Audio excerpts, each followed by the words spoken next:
Good morning. It's good to be back with you this beautiful Saturday morning. I am Alero Edu, welcoming you to your Saturday morning waker-upper. Well, we welcome you back to... Please help me welcome her. Yes, we welcome you back. You are welcoming us. So it was just one Saturday. It was not 6 Saturdays. Or 12. When one of our producers saw you, what did she say? She said 2 weeks, 2 whole, not half, whole weeks. Good. That's to tell you how much we miss you. Anyway, good morning and welcome. I'm Ayo Markinde. Hope you had your cup of cocoa already. And if you haven't... I had some cocoa this morning. I know someone had cocoa last Saturday. You have had the cocoa again this morning. I told you. Oh, how are you all doing? Like I said, it's good to be back with you. I missed you all last week too, but you know the way it is, you know. So, no, I'm going to start on a rather sad note. You know that child who was shot in that Sincerely, incident in Ibadan? Alera, I don't know what to make of that thing. Oh, sad. The major lesson for me is parenthood. It's the most chagrin issue in that experience for me. Parenting. Terrible. Now, the other twin is scarred for life. Yeah. For life. In his presence. Right there, before, I mean, in fact, he was the one that called the attention. Trauma. Exactly. That's what that called the attention of the dad who was driving. And how in the universe is that possible? I may God, you know, bless the soul of the little child, and I don't even know how the man himself is coping now. I don't know how he's feeling. I don't know. I'm sure he's devastated because he could easily have just stopped. I don't know what. You watch the video and you're wondering, so where is he running to? Where does he intend to pass to do this running that he wants to do? I mean, you said it. They said that it was one short distance. That's what he said. He said it's a very short distance, and they all drive one way on it. That's what we call it in Nigeria when you drive against traffic. It's a very short distance, and they all do it, so they don't regard it as driving against traffic anymore. And that makes it right. Yes, in Baggy. And that makes it right. And what have we told kids? I keep going back there. You know, when we featured Samadiemi on Thursday, one of the things, when I told him of something that was happening in a school in Delta State, where the students were writing with torch, what we call torchlights. They were writing their WAEC papers with torchlights. There was no light. And it was in the night. Why are they writing exams in the night? Because the person bringing the questions brought them late. Something that was supposed to have been brought about 2 o'clock was brought around 6 p.m. And what Samadiemi said was, look, what we have just seen, that experience, we will not see the fruit of it until another 30 years. Same for this situation that we're talking about now. In another 30 years, what's going to happen to, I mean, don't we know what is wrong anymore? So now the poor child has died. Loses his life for nothing. For nothing. For nothing. Because your father just decides to break a law. And we say, and he's running away from law enforcement. And I'm sure he's been telling that child not to break the law. Exactly. And in front of that child, he goes ahead and breaks the law and gets that child killed. So now, unforgivable. Well, I don't know what else could have happened. The police definitely probably didn't do what they were supposed to do, shooting and all of that thing. But that could have been avoided if the man just simply stopped. Okay, our policemen, they got their own issues. Of course. And why are you shooting? Can't you use blanks? You want to shoot tire, you shoot a child inside the car. Are you a sniper? I mean, at that time. That means you can't even aim. I can do better than you. I don't know about that, though. I don't either. And the president says nothing is wrong with the one-party system, the one-party country. Are we a one-party state? Well, looks like that's where we're headed.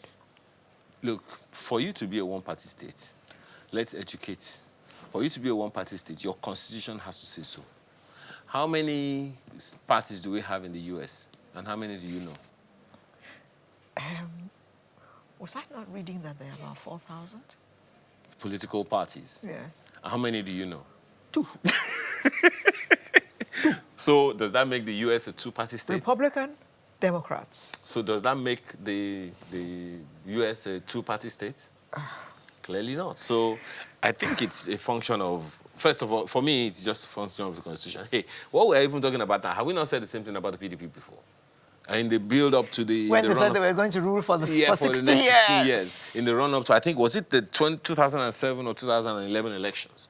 When, you know, it was like PDP was the dominant political party. Yes. And if you weren't in the PDP, forget the federal government, you know, occupying the Well, federal at least government. at that time we had an opposition and we heard the opposition. We had an opposition and we heard an opposition. We still Yes. have opposition parties. How come we don't have opposition? Let's start from there. Well, Look, it's politics. I'm not even going to venture. Let them, as the pastor, as the president said, that's the game. yes, yes. That's the game. I heard that, and I thought to myself, yeah, it's all a game, isn't it? That's the game. So all please, a game. I am buying it, as some will say. And then in this game, National Assembly goes ahead and is looking at a bill to say that if you don't vote, you have committed a crime. It's part of the game. Voting that's actually will be compulsory. You must go out to vote. Yes, because how can you not play the game? How dare you not play the game? Excuse me, this one is new. I've never heard it anywhere in the world. That what? You have to go and vote by force. Oh, no, there's a few countries practicing that. Brazil is one of them. Oh, really? Yes, they practice it. Whether or not it is working for them, that's another thing altogether. You know, but, you know, really, if we look at it, there are pros and cons to it. Oh, no. You know that the number of parties, I was thinking, it's India. It's India. It's India that yes, has... it's India. How many parties are prominent? Well, Okay. you know, Even in the US, there are quite a number of political parties. Modi said there was somewhere up in the hills, and there was one voter there. One. They put up a polling booth for that one voter. You see? One. You see? So, now, compulsory voting, okay, now, we now spend that kind of money on you. You are the only voter, and you better go vote. out and vote. What kind of... You better vote. No, see, how much do we spend on elections? The last time, I think it was about 100 billion. We print... just imagine, for an election, president, governorship, House of Reps, House of Assembly, Senate, 5. And then you will not vote. And we now print for... What is it that Zebediah used to say? 80. Something to So we now print like 80-something million slips of each of those 5. And only 50 million of it gets used. No, less than 50 million. Oh, sorry. Don't be virulent. You want us to waste money? That's Okay. We shall vote. Oh, good. Very better. We shall vote. Compulsorily. But we don't need law to make us vote, but we shall vote. But if you make our votes count, you don't need to force us to vote. Well, that's one of the arguments. We don't go out to vote. That's one of the arguments, to be honest, because one part of the issues that was raised earlier when we discussed this on Daily was, look, there are other things to make compulsory. Can you make... education. Thank you. One. Health. Compulsory. Can you do compulsory social investment in people? Grab all those children off the streets and send them to school. Forcibly. Thank you. Let us start with those ones. Compulsory. Is there a word like that? No. Okay. Give me a word. Compulsory.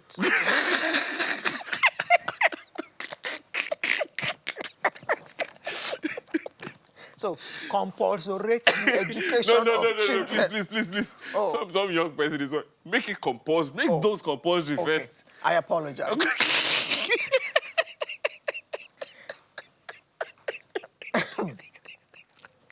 Okay. So make those compulsory first. Let's start from there. And then we can start Can I talking about say making us vote. compulsory voting? Nitipa. So, well, it's good idea, and it shouldn't be, the baby shouldn't be thrown out with the bathwater, but there needs to be a balance. Anyway, some When senior... ballot boxes are being carted away and people are standing with guns and saying, if you don't vote for this party, you will not enter here and stuff like that, you want us to go out and get killed? No, let's even... In fact, you made my submission, last submission on this matter better.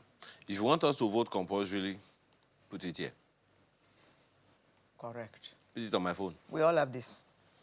Once you put it there, Yes. I can even borrow Alero. I mean, she will only need to put in an access number before she can vote. One access number for one person, and then we'll be able to vote. Otherwise, Thank you. even while I am in the studio, I can vote. Thank you. Eye on the 2025 budget. That's where we're starting today's program from. And we'll go to one of the states and talk about development in Bayelsa. You know, we're talking about compulsory this, compulsory that. We need a national housing policy. So we're going to be looking at Nigeria's housing crisis. And for the house that you have, let's see how we can help you transform some spaces. We're talking about interior decoration today on lifestyle, how you can do what with what you have right now without breaking the bank. And then we close with the Artist of the Week segment as usual. And all I will say is that this one is one of those mad people, called one of those comedians, you know? When I tell them that, you know, you did Chris, he goes, if I know Chris, I know if he did do this one. Yeah, so one of them said, when I was okay, I wasn't making money, exactly. See? So get your cocoa. Or cocoa. And let's spend this Saturday morning together on Sunrise. See you in just a moment. Thank you so much for staying with us. So our first conversation is to put an eye on the budget of 2025. President Bola Tinubu initially presented a proposed budget of 49.5 trillion naira for the 2025 fiscal year to a joint session of the National Assembly in December 2024. But in February, the president requested an upward revision to 54.2 trillion naira, citing improved revenue performance by major federal agencies. But in an 18-page report released Tuesday, budget indicated that the National Assembly included 11,122 projects, representing 12.5% of the 54.99 trillion naira signed budget without adequate justification or alignment with national development goals. In case you missed it, well, that's why we're bringing this to you. We have three gentlemen to converse with us on this morning. Let's begin with budget. Gabriel Okewo is here with us. He's Country Director, Budget Nigeria. Thank you for saying Thank you very being much here with us. Olusegun Okwade is also here with us. He is a Chartered Accountant and Public Affairs Analyst. Thank you for your time. Good morning and glad to have you. And we also have Professor Okey Ikechukwu, Executive Director of Development Specs Academy. He joins us from our Abuja studio. Thank you so much for joining us this morning, Prof. Thank you. So, Mr. Okewo, let's begin with you. This is May, almost ending, and this report just came out. Is this something we missed, or it's just about now that we are putting our, to use the word we use on the street, torchlight on this matter? Because there was a public hearing on the budget, and then there was what they call budget explanation or something like that, budget analysis after the president presented it. Is it that we missed it, or it was just the apt time? Okay, so reports coming out now, I will believe that you are making reference to maybe the release of the report from budget about insertion of insertion from the National Assembly. And the report being released now is a function of when the approved budget for 2024, when the for 2025 was approved, right? And then when it was made public, and the accessibility that this has to the citizens before we can then begin to do our own work on it. I mean, this is May. The report came out in May. That's 5 months already into the year. But you recall that the budget itself didn't come out, was not signed into law till March, thereabouts. And even after then, like what we have seen in the recent past years, where immediately the proposed budget is placed in the National Assembly, or the approved budget, the budget is approved by Mr. President, we immediately have it on the website of the Budget Office of the Federation with access to the document. That didn't happen almost immediately. It still took a lot of, requests before we eventually have the budget. In fact, it took almost 2 months. What was in circulation after we had, all Nigerians had, that the budget has been approved is the National Assembly version of the budget, right? Which is not the signed, which is not the law. Which is not the law. It was the one communicated by the National Assembly to the presidency. It was sometimes in April thereabouts that the Budget Office of the Federation posted or uploaded what we then consider the approved budget on their website. And even by the time you had access to that, you then realize that, we have been taken back a little in the progress we have made in terms of transparency and accountability, because this version of the budget you now have on the website of the Budget Office of the Federation is not machine readable.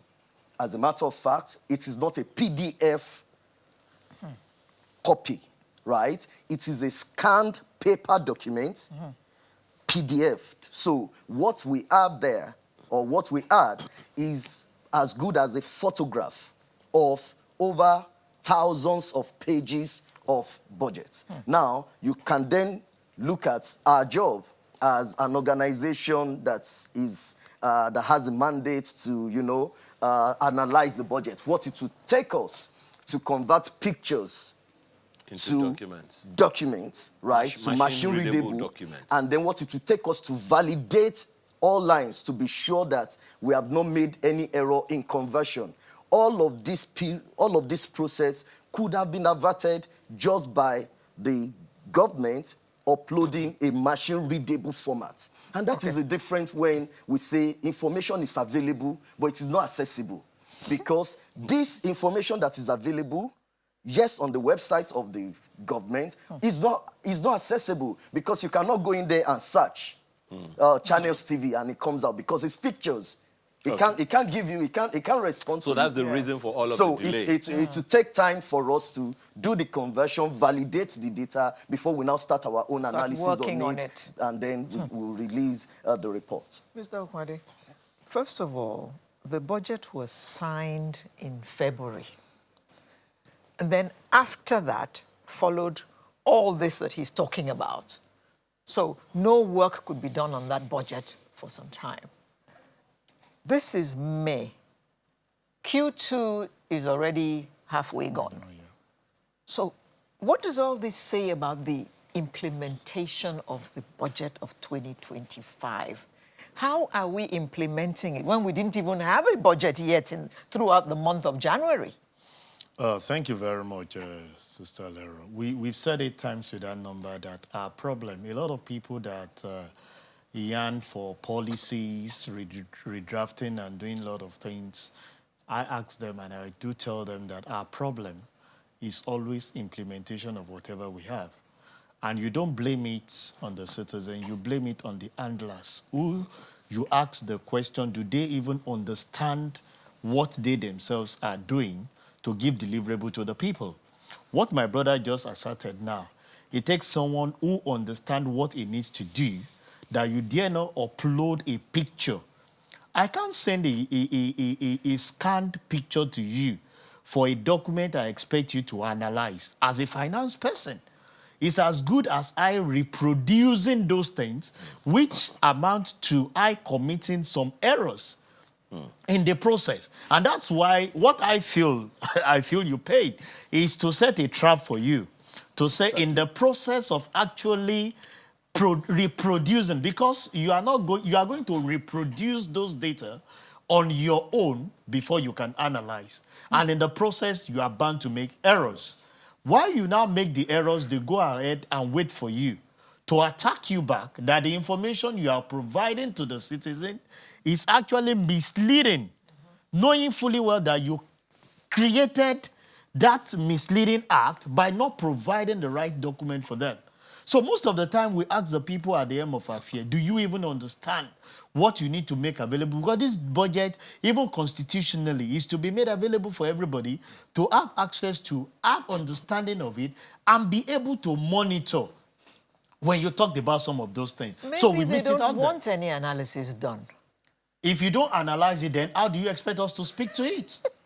If we don't analyze some of the things that are actually going on, for us to even criticize objectively, because most of the time I say criticism is not about you even challenging the status quo. You might have some valid point to support what they're actually doing and use your own ground. Like Budget 8 has their own coverage where you can use your position to influence government policy.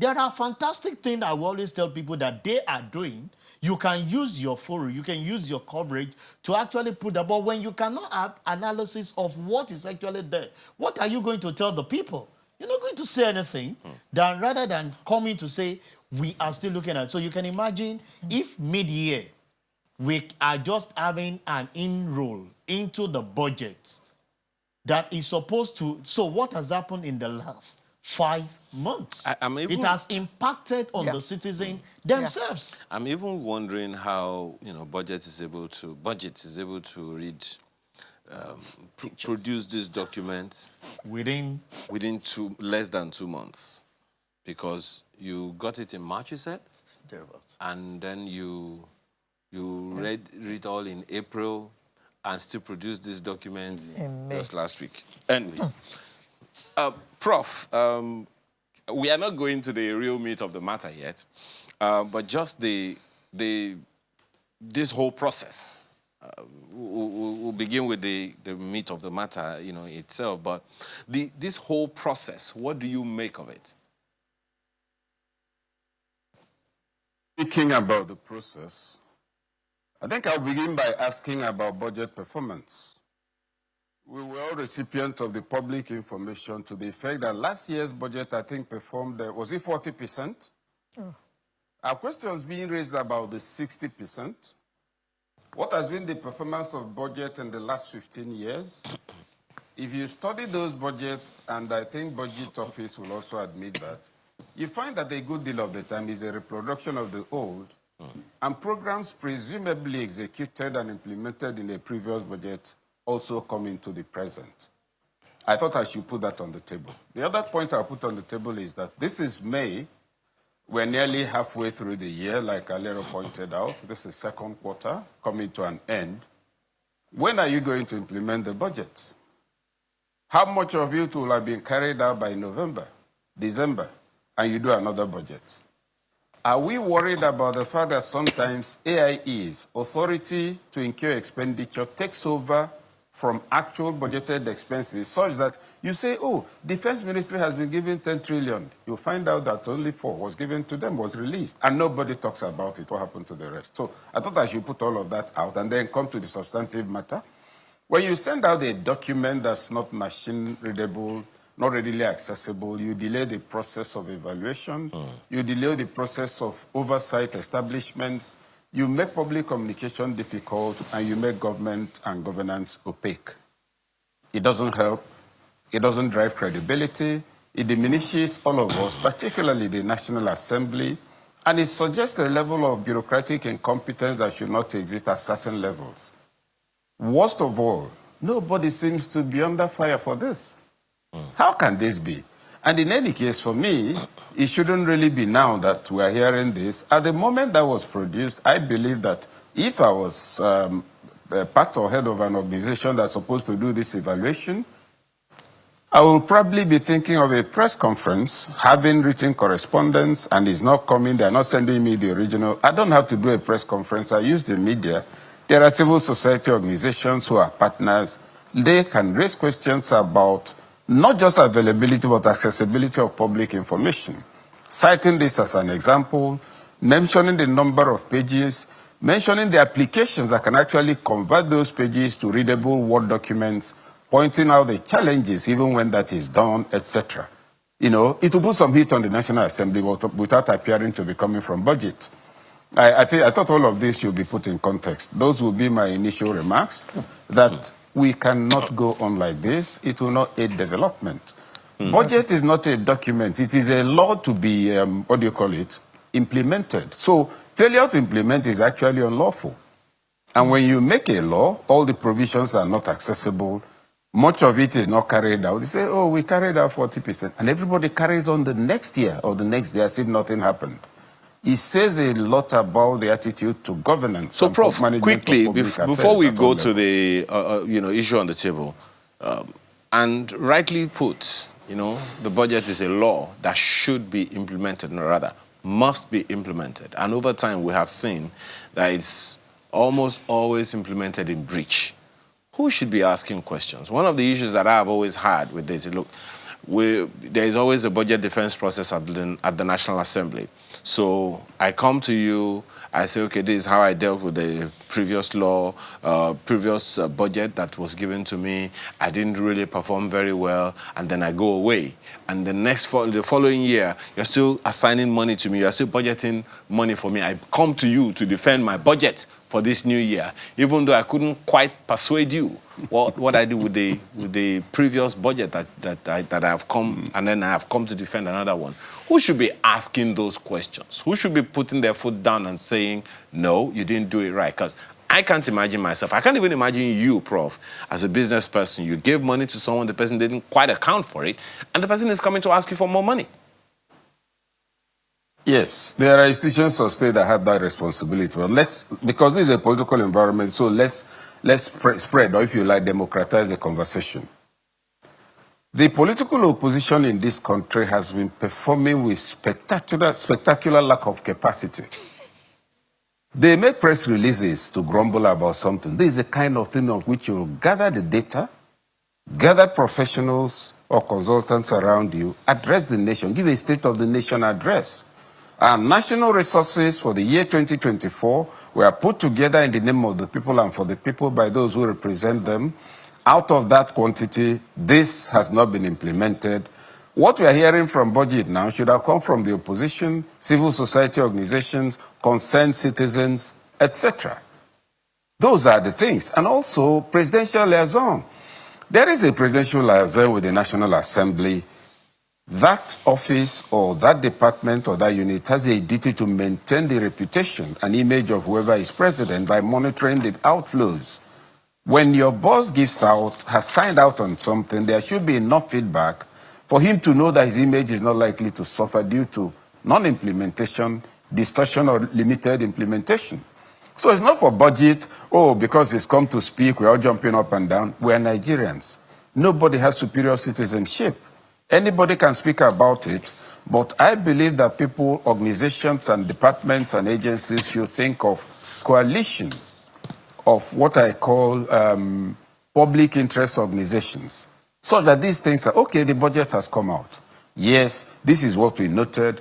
The original copy has come out, and there's an extra 11 trillion added to it, and the reason is that, there's improvement in revenue. No, we don't think so. Does it mean that a man, once he earns more money, he should go to spend more after determining what to do within the year? These are the kind of questions that will drive democratic consciousness. Okay. So the opposition, civil rights activists, and agencies like budget that should partner civil society and use them to put out their point of view so that it doesn't look like government attacking government. Those are the things that should happen. Most critically, the media. And that's why it's exciting that this topic is on the table in channels, because without it, without these conversations, without the media projecting the crisis of governance in the Federation, all of us will just be carrying on. And critically, this is May. Have we asked ourselves whether the average Nigerian knows there's a budget? Whether he will feel bad if there's none? Whether if you don't do a budget for the next 3 years, anybody will complain substantively? I mean, remove the manufacturing sector and the forex dealers. Who in your village knows about budget? Oh, So there wow. are so many things that need to be drilled down that's not happening. And parties are not creating membership by driving ideological consciousness. All that put together will be part of the challenge I see on the table. Okay, Mr. Okewo, some are saying that there's no way that this budget can be implemented like it should because there's some basic assumptions which were made, starting with the production of crude oil, the price of the crude oil, and the price of the exchange rate. All those things are not happening. Then we wasted a lot of time again. How are we going to implement this budget? I mean, that is a major concern. And just before I answer that, to speak to what Prof said, budget is not budget. Budget is not government. Budget is a civil society organization, and we are a public interest organization. Everything we do is for the people and in the interest of the people. And that's why we are doing this. So whatever comes from budget should be seen as coming from the people, right? And I mean, that's one of our concerns. It's funny that what people are saying is most, that is dominating the media, is the 11,000 insertions of National Assembly that we released on Tuesday. But on Monday, day before that, we had actually released the federal government budget analysis for 2025, right? As we have always done in the last 14 years. And these are some of the issues of revenue that we raised in it. 36.35 thereabouts revenue approved for this year. We're asking because in our analysis of this budget, we could not find specifically exactly where will this money come from, particularly when we look at the fiscal framework, the assumptions upon which, you know, this budget has been designed. And these are some of the things that are critical, right? That should be a page dedicated to how this revenue will come realistically. But we'll understand that in the last many years, I mean, I can't put a date to it, but date it back to 10 years or more. Nigeria has never achieved its revenue target, right? Okay. Up until 2023, right? I think So was we the were first time, operating on borrowed money. right? So we'll make revenue target of 2 billion or 2 trillion. We'll achieve 500 billion. Wow. And then the next year, instead of you to then, that should show you your capacity, right? Down. And take it down the next year to go from 2 billion to 4 billion and to 4 trillion, and then you will make 1 trillion. And it keeps going like that until maybe 2023 was the first time that, according to the books of government, we could see that we exceeded our revenue target by 113%. Wow. And that is very clear why that happened. Why did that happen? was the year that this administration came into power, and the statement subsidy has gone, happened, and then, I mean, we could attach that to it. And then I believe that that would have given this government hope that suddenly so much money is available, right? As by the report that we have in the public, as of June 2024, the government had made 8 trillion in revenue. And the projection, the target for 2024 was 25 trillion.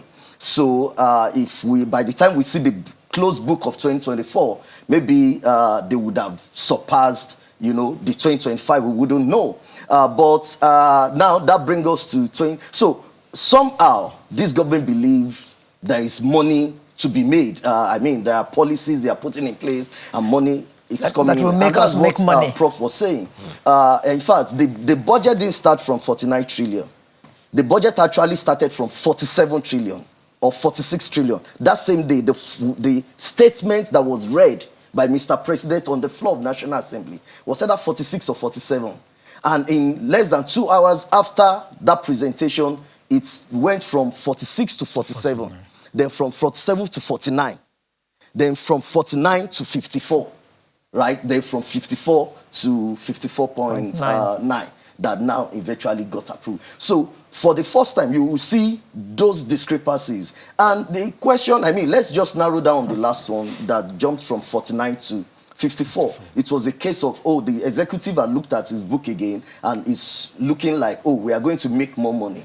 If we are going to make more money, does that warrant that we should spend this more money? What happened to us reducing, you know, some of our debts and all of that? And I'm sure, I mean, the government will be somewhere saying, oh, they pay back IMF loan and all of that. Isn't that significant? Oh, don't let us go into that conversation yet, because it might be beyond the surface level. And it's fine. I mean, no, but I am interested in it. To the ordinary Nigerians, yes, we own many entities. One of the entities we own, we have paid completely. And the entity too had come out to mention that you are no longer indebted to us. We thank them. That is a good one. We will take it away from PNID?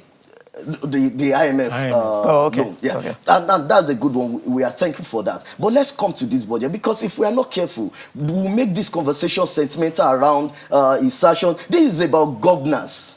This is about credibility, right? You cannot keep making assumptions that you don't meet, and then year on year, you keep increasing the assumption. And let me put it in context. In 2015, when President Buhari came into power, former President Buhari came into power, the budget of Nigeria was 4.5 trillion thereabouts. In 2025, we are talking about 54 trillion. So if you just do a quick maths, that means that our budget has increased more than 1,000%, right, in size, as our revenue increased in that same size. If we look at the average life of our politicians or people in government, you and I will know one or two persons that we can say that their life, from what we can see, right, has improved significantly from 10 years ago till now. Can we look at many ordinary Nigerians or many of our communities and say that our communities has transformed significantly or has developed significantly compared to 10 years ago? Thank you so much. Mr. Okewudi, beg your pardon, Mr. Okwade. One of the issues that I always have, and I'm sure that Prof is going to come for me for this, one of the issues that I always have is many times when we're talking about budget, we're looking at the federal government of Nigeria. I really wish I had all the numbers of all the budgets of every state government in Nigeria. I'm pretty sure it will be more than 54 trillion naira. Of course. The federation budget, yeah. Good. Now, if we were to calculate that, it would seem like it's a slap on the wrist kind of situation that we're giving the governors, the state governments. Because if anything is going to be significantly, any development, that the issue that Mr. Okewo just raised about how much different the life of the average Nigerian has been, shouldn't it be from the direct impact of the budget of their state governments on the people's lives? Ayo, you are spot on this. And I think before my friend Taiwo became chairman of fiscal policy, it's one of the areas that we always concentrate on. And I know budget has actually prone into that to see how many of these state governments do we have access to their budgets? Their budgets. How many do we even criticize the same way they've criticized federal government budget? Because we believe that they are closer to the people. If development must happen, it must start from them to the local government. And I must give kudos to this administration. I think Mr. President understands the dynamics, and when he came in, removed the subsidy removal, he concentrated more on giving more to the states. But how much have we asked questions from the state budgets? A lot of them ask more money. The only thing we are hearing is that we are able to repay back our loan. What impact are you giving to the citizenry of that particular state? Because I keep saying, if much is being given to the state now, we should start having decongestion in Lagos State, where everybody will feel that Lagos is the center of excellence, and that's where it must happen.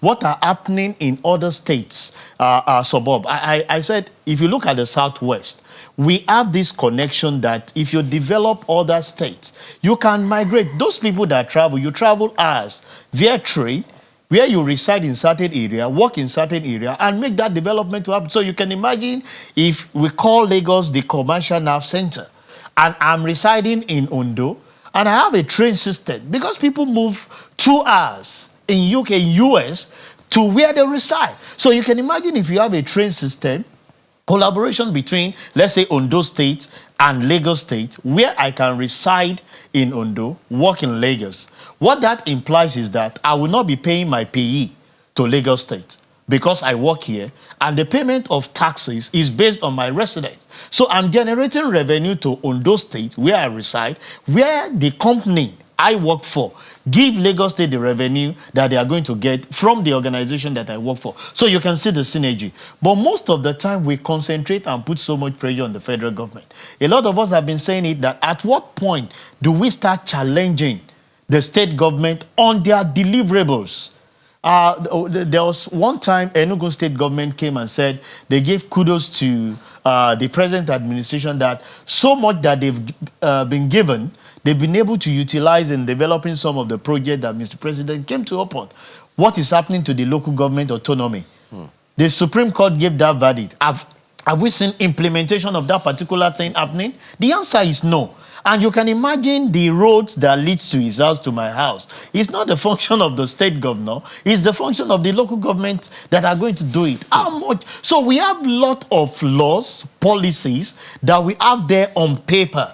But when it comes to implementation, it comes to how much can I get off my own? And that is the major problem that we have as a nation. It's high time we start putting our eyes on the state governors, on certain things that they are actually doing. Like I always say, let's put touchlight on the state, so that we can start having questions bordering around them. Because if the state is developed, we have less concentration to the federal government, and everybody will be beneficiary of that. Let me ask you, Prof. One of the things that I was hoping we'll be able to, we could make happen is this thing called collaboration. And a good number of times I've had to ask various people, is there a cooperative developmental handshake between the federal government agencies or ministries and departments and the state governments in a way that is progressive, is developmental?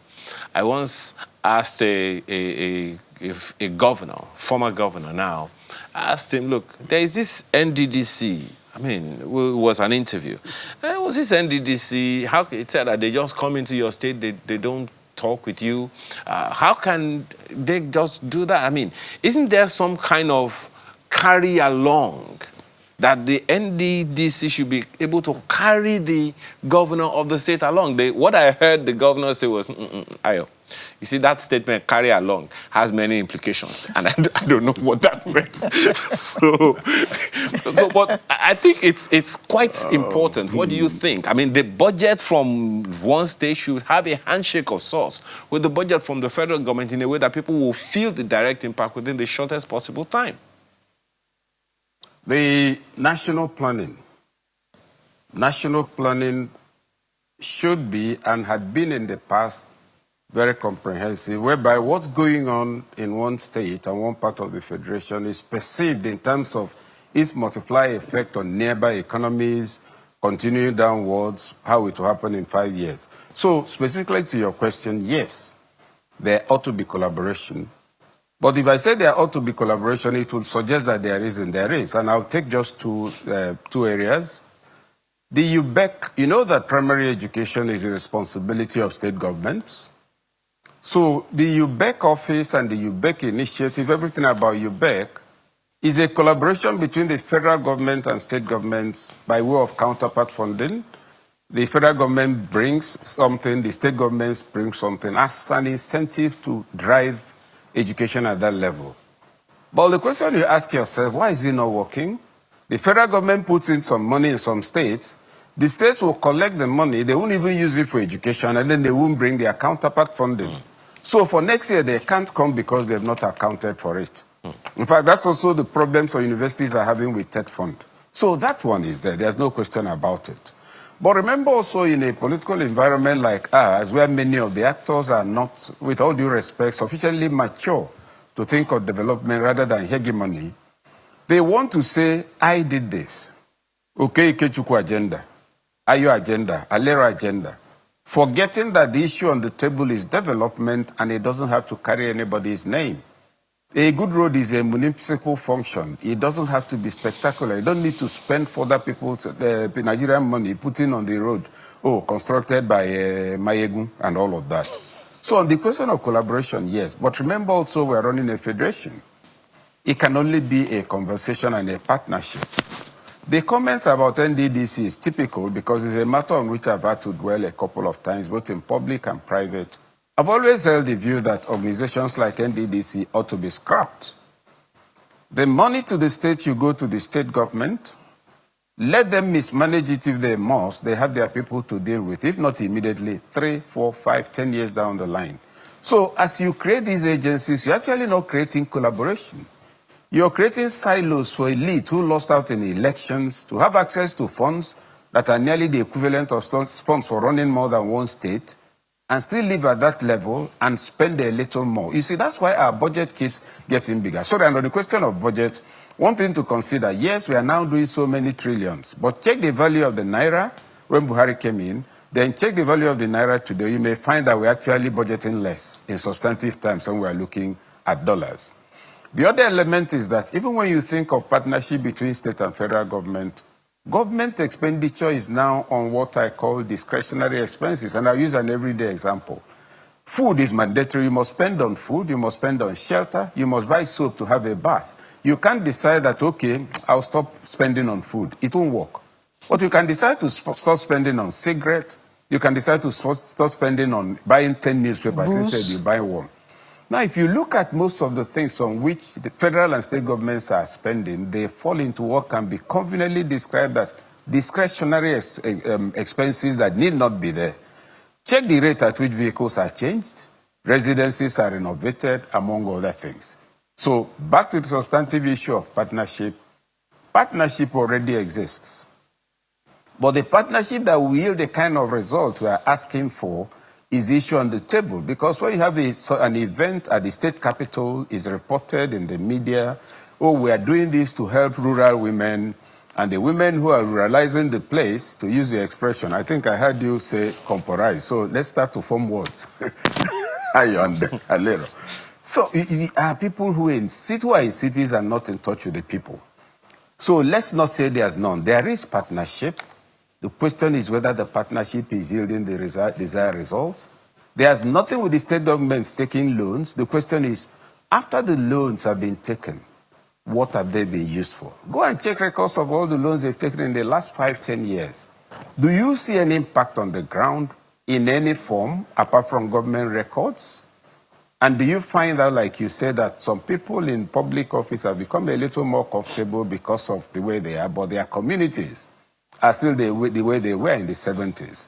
So yes, partnerships exist. Deliverables from partnerships is what will make it reassuring for the people, not just the mountain of it. UBEC is a particularly spectacular embarrassment because the amount of money that has been pumped into that and the amount of it that doesn't return benefit to the schools in nearly all the states is monumental. And you know, I've been involved in that, where we found that because these allocations are done to specifically named schools in areas. You find a school, for instance, where 2 million naira was allocated at a certain point. You go for inspection, you find that the money was very well spent. They spent the money painting the headmaster's office, and the rest of it, nobody knew where it went in so many places. So that's the danger. Elite predatory disposition towards public funds and its usage, that's the danger. That's what damages even the existing partnerships at the level of governance, at the level of institutional strengthening, at the level of social infrastructure. Let's staying with you, Prof. I want you to just react to this. According to the budget report, a significant portion of the budget expansion was influenced by legislative insertions. And it goes on to list some of those insertions. How is it that our legislature can inflate the budget at will? It is very simple. When you run a democracy where negotiation for personal or group interest takes precedence over developmental issues, you come to me. Ordinarily, that shouldn't happen. You say, look, even though you're in the executive, remember we're all contesting elections. So I need to put something on the ground. I want constituency projects. You know, that generated a lot of heated debate 5, 10, 15 years ago. I think even long before Jonathan. and they, oh, we need constituency projects. Let our people see what we also are doing so that we'll use it to argue that they should vote for us. No problem with that. Now, the insertions, and that's why I think that sophistication is also needed when you want to do certain things. It is blatant. If you have some positions, submissions, you know that the executive will prepare a budget. And then you wait until the budget is presented. What's the liaison between the presidency and the executive and the legislature? So you see the balkanization of the concept of governance. We're on this side. When they finish, let's do our own. You forget the optics that people are looking at, asking themselves. First of all, procedurally, in principle, it's not right that this should happen. Secondly, even in sessions should be negotiated and agreed upon. But because public interest is alleged not to be the primary driver of some of these interventions, you then find that they stick out like sore fingers. Not only do they stick out, you can't find, like budget has confirmed and discovered, you can't find their social value. And in the end, it's like the name of the people is being taken in vain and plain robbery is being carried out. Because you ask yourself, after that 11, when we spend that 11 trillion, you talk of deliverable, what are we going to go home with? That's what budget said. We don't see what we are taking home. And that's what Nigerians have been saying all along. 11-point-something trillion, yes, on projects that are neither priorities, which if you don't spend on many of them, nothing will happen. That's why I say that we keep padding discretionary expenses, expenses we don't have to make, expenses which, if we don't make, nothing will happen. They are taking precedence in most of our budgeting. And you look at it, you compare capital with what's the other one, and you see it's not looking too good. So yes, that's where the challenge is. It shouldn't happen. If it had to happen, it has to be because there's one government. The agencies ought to discuss together. If you're politicians, you must have enough sophistication to negotiate behind closed doors so that a document comes out in the name of the government without any perception of organization. That perception of organization then forces us to look more closely. We discover the one you put in. We check the social, economic, developmental value. It costs less than 20%. Everybody cries foul. Well, we need to start winding down now. Mr. Oko, quickly, let's look at budget padding. The legislature has denied that they pad the budget. I've lost audio, yeah? Okay. But sorry. Every year we hear that there's some sums that are added to the budget that was not part of what was sent to the legislature. My headache is, how are they able to get this money out of the system? So what is the benefit of padding for them? Okay. So that we don't lose the real meat there, is by constitutional design. Yes. The executive cannot prepare the budget. You see, democracy is a very sweet system of government because it comes with its own check and balances. The executive arm of government prepares the budget, but this, your budget, is subjected to the approval of the legislators. Now, let's remember, who are the legislators? The legislators are the citizens. Okay. The legislators are all of us, right? Some of us are just there in the chamber representing the rest of us, right? Now, when it comes to us, the legislators, we have the power. Constitution gives us the power to review. When you have the power to review, it means that you can actually adjust. You can add or you can take away. Okay. The problem begins to come in when you are adding up to 11,000 new items. That is practically like me inviting a plumber to come and work in my house, and then you gave me a bill, and then I was the one that was out telling you, oh, for this restroom you want to construct, you didn't put toilet seats, you didn't put wash and basin, or you put one wash and basin. No, I'm going to be needing 18 wash and basin in this 6 by 6 feet room. Right? That is what this means. And then it comes back to the credibility of the arm of government that prepares the budget in the first place. Because it is an indictment. Does that mean that you don't really have an understanding of what you are doing? So much so that when it came to us, we still have a space to insert 11,000 new lines. And then just like what Prof said, right? And then, okay, I've now inserted this 11,000 new lines, and then you give it back to me to implement, and I'm not challenging it, that this is not going to be implementable. So calling it budget padding, they will come and deny that it is not. But let's drive it down. Why does it look like that? Why are we making noise about this? Over the years, there are some agencies of government that are known to be where all of these unscrupulous insertions go to. Let's take the Federal Ministry of Agriculture and Food Security, for example. Every time, almost every year, when there are new insertions from the National Assembly, right, almost half of those new insertions will be to the Federal Ministry of Agriculture. What is happening there, right? So of these 11,000 new insertions, 4,371 projects is to the Federal Ministry of Agriculture. No, so tell us, what is happening in the Ministry of Agriculture? I will give you an example. There is an agency under the Federal Ministry of Agriculture. Let me just give you that one. That is called the National Center for Agricultural Mechanization, and it is based in Ilorin. By that definition, what should that agency be doing? Agricultural mechanization, right? But this agency, one of the projects that this agency is going to be implementing is a construction and equipping of 700 capacity ICT and CBT center in Kaduna State. Agric. And it is going to be costing 700 million. Now, what concerns agricultural mechanization with a CBT center that a JAM or a Ministry of Education should be handling? And this is where now, when we see things like this, we can then say, this is padding. It's like, my apologies, because we are running out of time. It's like you're telling us all to go get torchlights. We need to get torchlights at this point. And be exploring these things. We're totally out of time. But if you can, just your last words in 10 seconds. Yeah, well, what I would say is that everyone on the other side who are leading us today should know that a time will come. You will leave that part because power is transcends. People will definitely ask questions. This torchlight we're actually putting across will fetch certain things out. What we learned while we're growing up is that protect the name that you have. Though it can speak more of you when you no longer live. But like I think that we have thrown that into the ocean, and it's about what I'm able to get for myself now, and it's not the like name. You're already telling we can us. Always rewrite the name. Yeah, you're telling us to balloon the torchlight manufacturing sector. Prof, 30 seconds, your takeaway. Okay, I've actually made the points I need to make. I'll end on a lighter note. You started the program by talking about the girl who was shot by the police, and he wanted to shoot the tire and shot somebody.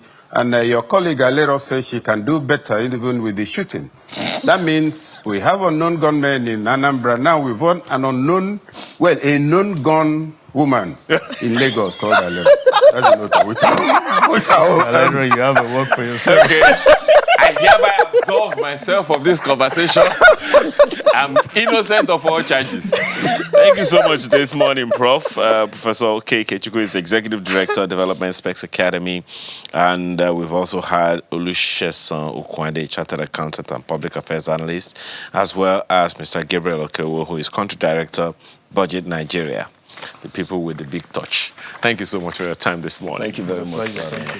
And that's the first of a few more to come. When we return, let's talk about housing.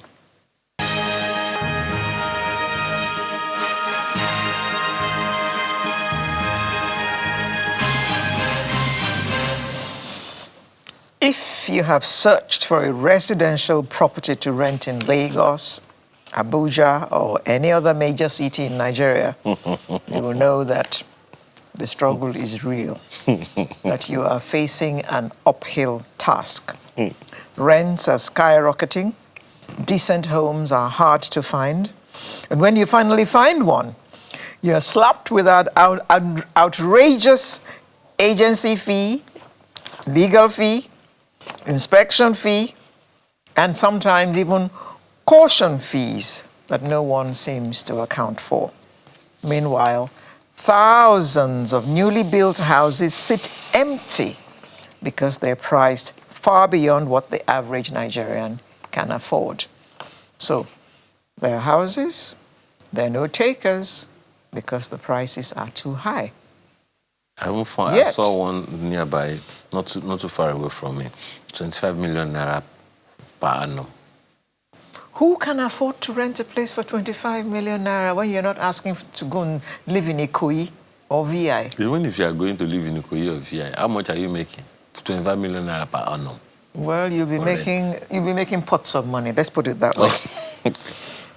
Well, to look at this dilemma with us this morning, I'd like to welcome Ezekiel Nya Etuk, Executive Director, Estate Services at the Federal Housing Authority.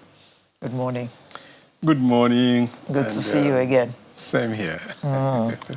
So, Ezekiel, I would say that your job is an uphill one, providing housing for Nigerians, because we are all aware of the cost of construction material.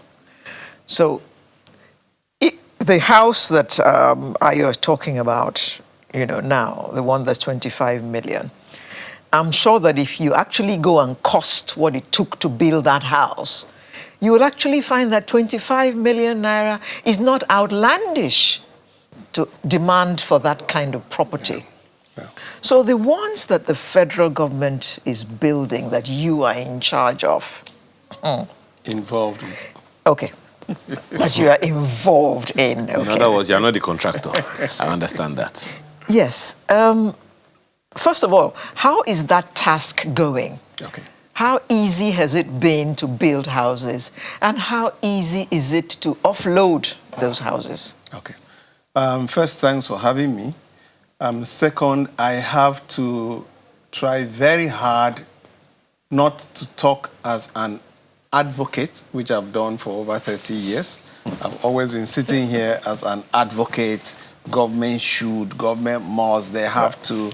Now you are in government. I am in the driver's seat. Yeah, I just discovered that the man in the mirror is myself. So I'm like, how am I going to do this? First, it's very, very almost expected of public servants or political office holders to come here and the first statement they are making is, oh, we are doing this, we've done that. And, as soon as you do that, there's a direct disconnect between you and the people. It is now you and us. Yeah, because you need to have an idea of the pains that people are going through.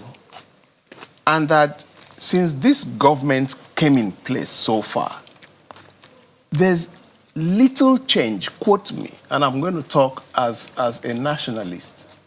There's little change, but we have failed to communicate with the people why, as at this time, it should be that little change that is seen. And then the game plan, I'm an architect. I want to build like an 18-story building. My neighbor wants to build a bungalow. Now, within 6 months, the bungalow is completed. Yeah. But mine, in 6 months, I'm still piling. Now, the average man on the street says, this guy is not serious. Unless you call him and explain to him that I want, that this bungalow cannot take everybody. I want to take an 18-story building to take more people. So it's going to take these timelines. You manage the expectation of the people. And that is where I have a very serious problem, even as an insider with the current government. We are not communicating with the people in a way that the people can relate to what we are saying. I laid that as a foundation to say what I want to say. Now, if you want to do an estate like we are doing in Federal Housing Authority, the first thing is that you must have land. People believe that, oh, there's land all over. No, we didn't have land. So we used almost 6-7 months going through about 28 states as of today to get the land, not from the comfort of our MD's office, but going to every state, one by one, sitting down, and when the governor gives us land, we go to that land to see it. So that we don't build in evil forest. And that has taken so much time. And people are like, where are the houses? Where are the houses? So if Nigerians get to know that we have been able to get good locations that they will be happy to live in. After that, we now go the process of getting the people that will build the houses, which we call procurement. We started the process almost 6 months ago. You cannot proceed without getting the clearance from every single stage. So if Nigerians know that we went looking for land, and they understand that we have now gone through the procurement process, we advertised, people bidded, we did the analysis of the bids, and we're now at the award stage, on the basis of which we will now be able to go to site, having fulfilled the conditions.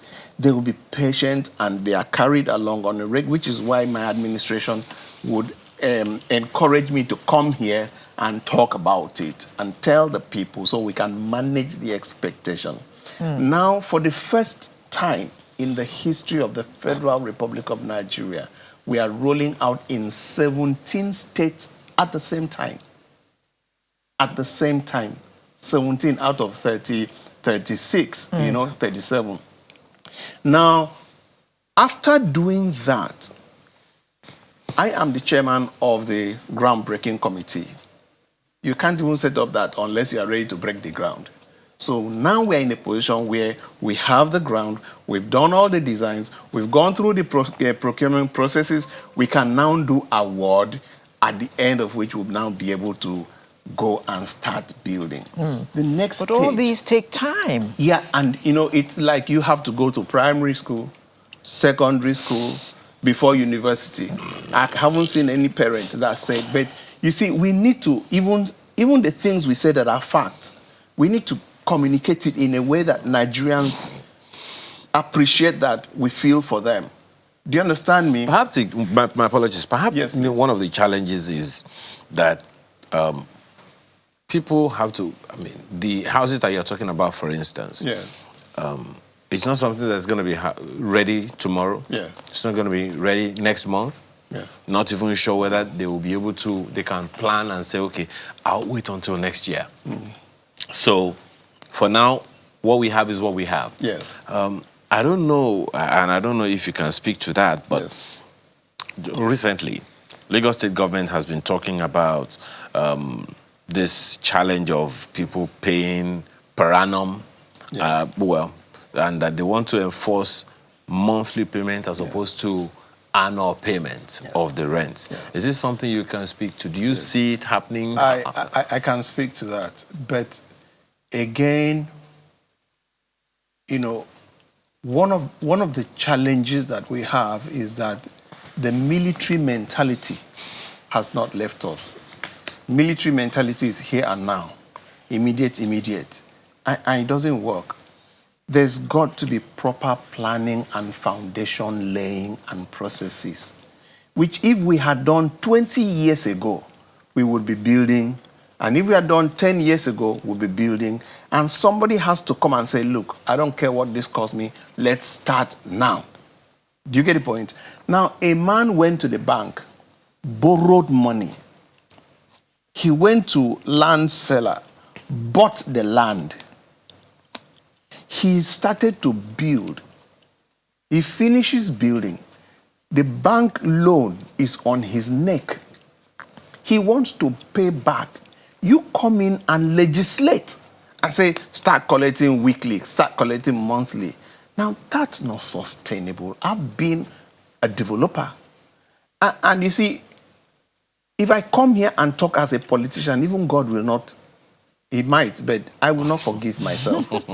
So I want to be able to talk in a way that a reasonable Nigerian will say, okay, that makes sense. I will not, as a consultant, advise any government to legislate over what they did not instigate. It's wrong. But the Lagos State government can say, as at today, now we are going to have a new scheme where, I got something very, very, very instructive when I got into FHA. The federal government does not sell land. FHA, we don't sell land, we allocate allocate land. The same thing as, I'll tell you the difference. Please. In Gwarimpa today, a plot of land of about 1,000 square meters, FHA will not allocate for more than 10 million naira. Will not. I say that because it's under my directorate, it's under my office. But that same plot of land in Gwarimpa, you cannot buy it for less than 150 million naira. Ouch. And these are the sort of things that the public needs to take up and speak to. Do you understand me? We don't sell land, we allocate land. So how do we make sure that we run a policy where every government land is allocated strictly to the person who wants to build and not to a speculator who wants to resell? So this scam that we blame government for are the things that we are doing as citizens of this country. So coming back to where we are, Lagos State government should say, all registered, developers, we will allocate land to you. What you've done is you've reduced your delivery cost from 150 million to 10 million. Yep. Imagine what difference that will make. Number two, on all allocated lands that you want to develop, we are going to partner with you by way of giving you certain sweeteners, tax reliefs, and things like that, so that at the end of the day, this building that you have brought up for 25 million ordinarily, that 5 million land, we gave it to you, so remove it. This other thing, we remove it. So at the end of the days of 25 million, you can legislate for that house not to go for more than 18 million. And then you can say part of that scheme must be rental. And for all rental schemes within this that I've been able to help you to get, you cannot take more than 1 month rental on a daily basis. You can legislate that because you were the one that made it to be that way. But then we also hear, my apologies, sir, you will also hear that all land is vested in the governor of a state. Yes. And that even the so-called family land Yes. is vested in the governor of a state. Yes. If that is correct, what stops the government from doing whatever they want to do? I'll tell you what it is. You see, government toes what they call line of least resistance. Number one. Number two, I didn't want to get into this conversation so that we don't get derailed. You, a sane man, you give yam to a goat. You turn around and get surprised that goat is eating raw yam, which you have not cooked. For goodness sake, is a problem with the goat or with you? Why am I saying so? Each political season, we forget, it's like we throw away our thinking and put people there. People will get into the seat. And then you now start to wonder, why are you not doing this? The man that you paid or that paid you to collect your vote is going to serve you? No.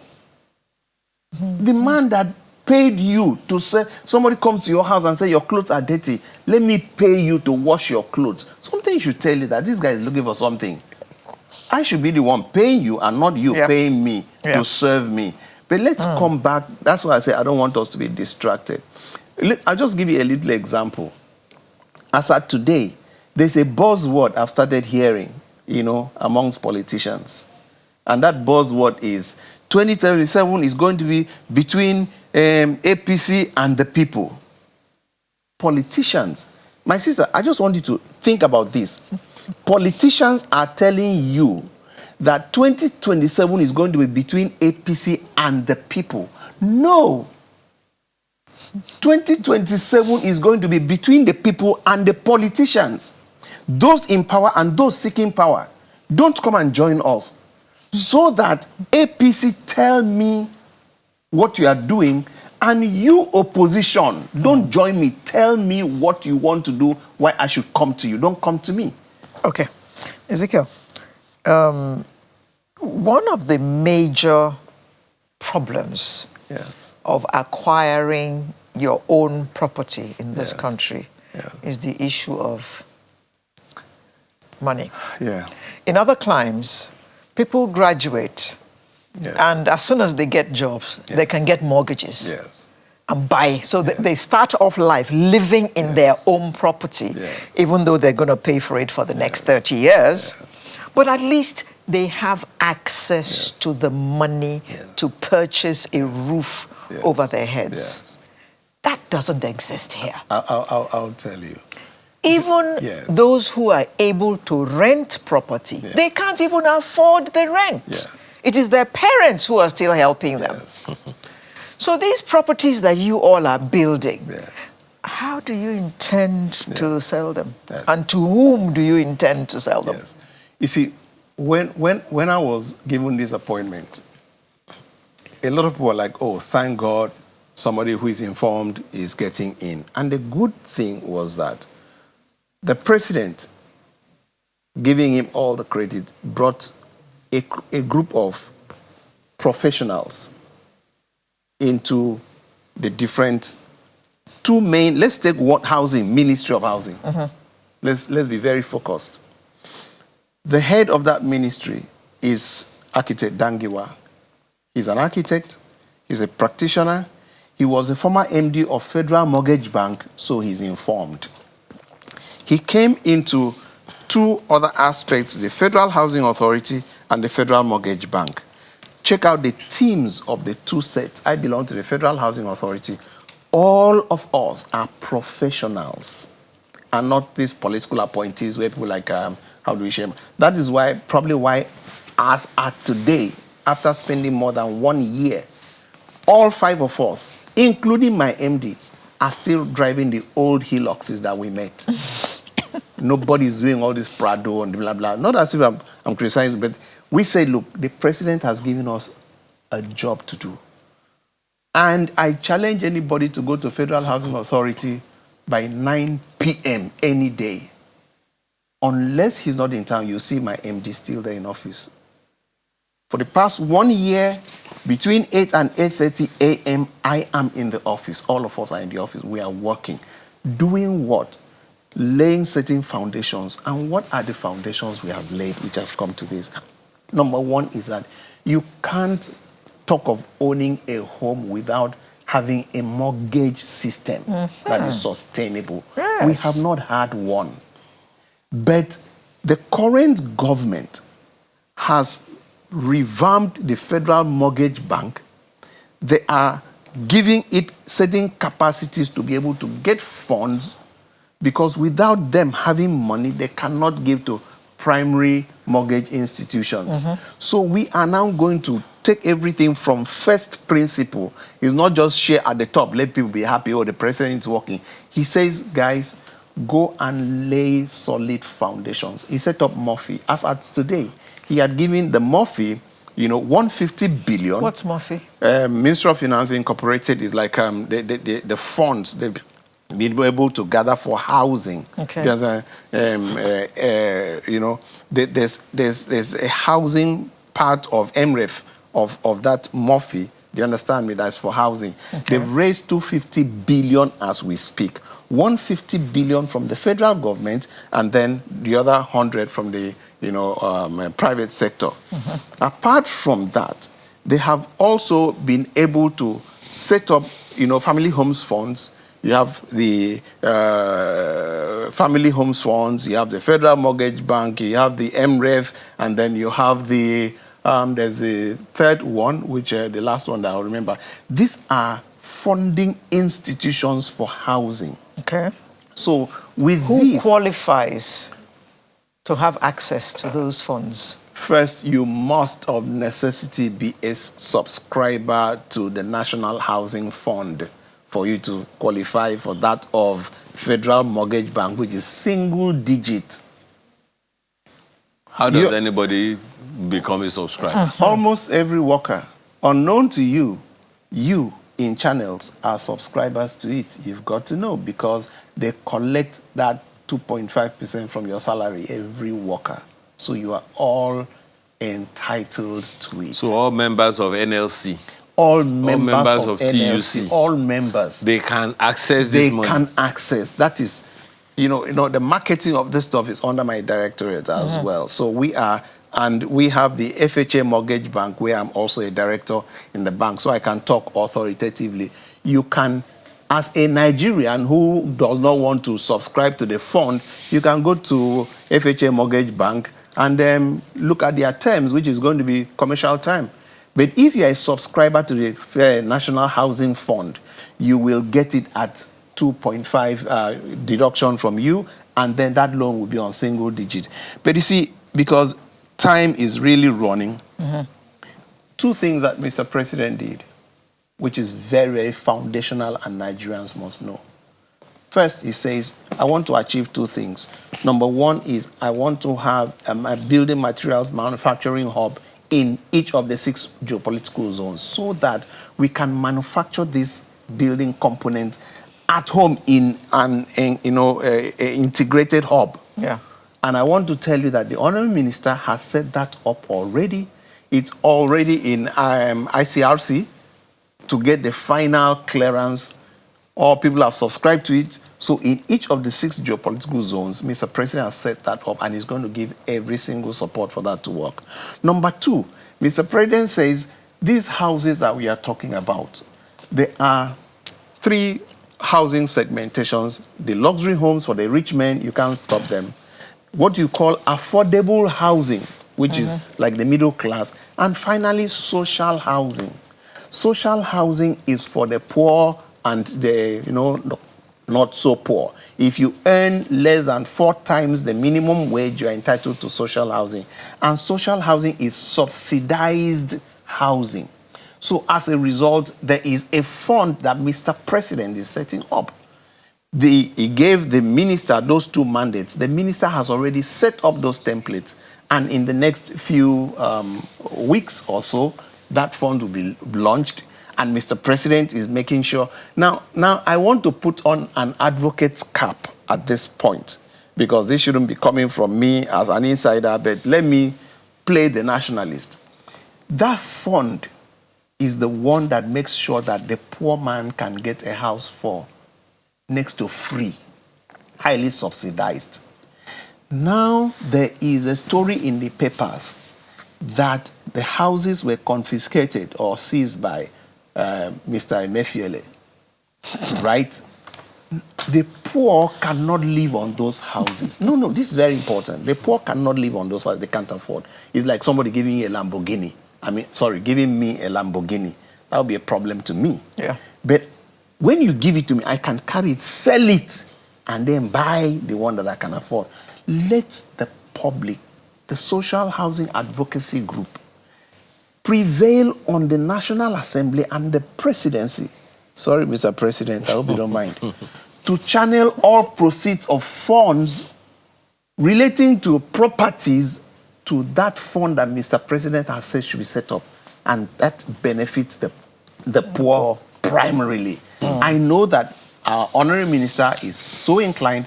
I know that my MD has been asking, how can I get funds for social housing? And social housing happens to be under my directorate. And every day he splits his hairs on how we can raise funds to make sure that we cross-subsidize for the poor to be able to own houses. We can't wait. So, that's just the thing. Yes. So you out there, renewed hope cities and estates are springing up all over the country. Gear yourself up so that when it becomes open, you are able to apply for a loan, or a mortgage rather, to purchase one of those houses. Thank you very much, Mr. Ezekiel. It's been a pleasure. For coming to tell us all about this. And we wish you all the best. And you said you have done the soil turning or whatever. We're about in the process. Good. So once the houses or the cities and the estates are ready, do let us know. Definitely. Thank you for coming. My pleasure. Thank you.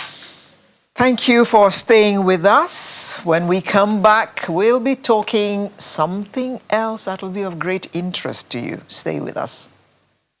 Okay, we're going to Bayelsa State. And we want to talk about development in Bayelsa. Well, the government of the state says it is focusing on infrastructure projects like the new Yenagoa City and a number of others like that. aiming to improve connectivity and accessibility. Bayelsa hosts approximately 15% of the country's 159 onshore and offshore oil fields. That means a lot of money is coming to Bayelsa. However, despite being an oil-producing state, Bayelsa's high poverty rate highlights the challenges of wealth distribution and economic development. Bayelsa has a high poverty rate with 88.5% of its population living in multi-dimensional poverty, making it the second poorest state in Nigeria after Sokoto State. But the Bayelsa An oil-producing state. Yeah. The Bayelsa State Board of Internal Revenue has recorded yet another milestone in improving the state's internally generated revenue, hitting an all-time high of 5.42 billion naira in the month of March. Anyway, let's hear more about this from Abednego Donevarada, who is a technical advisor on communication and strategy to the Bayelsa State Governor. Thanks for joining us this morning. Yeah, good morning. Thanks for having me. First of all, how is the government embracing that figure? Yeah, 88.5% of its people living in multidimensional poverty. Is a lot. Is government aware of it? not long ago, I was reading the Foreign Journal where the United States was rated as a country that is struggling on social standards of survival. And almost every leader in America spoke against it, that they doubted those figures. I don't want to marry ours with that, but it's quite a sound argument universally. In Bayelsa states, if one says the poverty rate is 88 point something, it's troubling. It should be the concern of everyone. What is it the reality? There isn't poverty to a level of 88 point something percent. Okay, correct us. What is the reality? Yeah, the reality on ground is there are fundamentals for development and prosperity in every facet of life. Bayelsa State is part of the larger Nigerian society. And in Bayelsa State, there are things people desire to have, and when they do have, they feel their life has improved. So what are the basic things that the people desire? In Bayelsa State, what we use to measure development first is security and peace. Bear in mind that over the years, Bayelsa State and indeed the John Nation was noted for struggles, agitations, and resource control, militancy, insecurity, etc. It affected virtually every front of development in this country, not just for us as a state or as a Jaw people. Now, the situation is today different, largely different, and that is why anyone can go to Bayelsa State, including folks from Channels, and say, yeah, this is a very peaceful state in this country where we can say it's different from what happens any other place in the country and different from what people are saying about our country. Bayelsa State, in terms of security, has become a model for people to admire, to say in Nigeria, there is a state that is actually very peaceful. How have we been able to do that? We have been able to make very tremendous investment in terms of building bridges, collaborations between the people and security agencies to ensure that the people own up and have responsibility for their self-preservation of life and, of course, property. In Bayelsa State, there is real safety, there is peace, there is security, and that is largely advancing the development of this country in terms of generating the supposed 2 million and more barrels of crude per day as initiated by Mr. President. The question is there peace in Bayelsa State? Yes, there is peace, a resounding peace, appreciable peace. That's number one. Number two, having got it right in terms of peace because of the investment and the collaboration we've been able to make, what have we been able to do in terms of infrastructure? Because we're trying to debunk this idea of say, oh, there is so much poverty in Bayelsa State. A state where the people have access to education nearly free, from primary to secondary school, and sometimes even university, are largely operating on the basis of subvention from government. Okay. Now, when you look at what is happening in Bayelsa State in terms of education... Slow down, slow down. Give us some breathing space so that we can interject with questions. You have said that there is peace and education is almost free from primary school level all the way to secondary school, not tertiary. No. Okay. What is the percentage of out-of-school children in Bayelsa? In Bayelsa State, I think this question was asked a moment ago when we had an education summit in Bayelsa State. And stakeholder after stakeholder tried as much as possible to debunk what we hear sometimes, that, oh, out-of-school rate or percentage is high in Bayelsa State. There isn't a household in Bayelsa, I can say this at national television and globally too.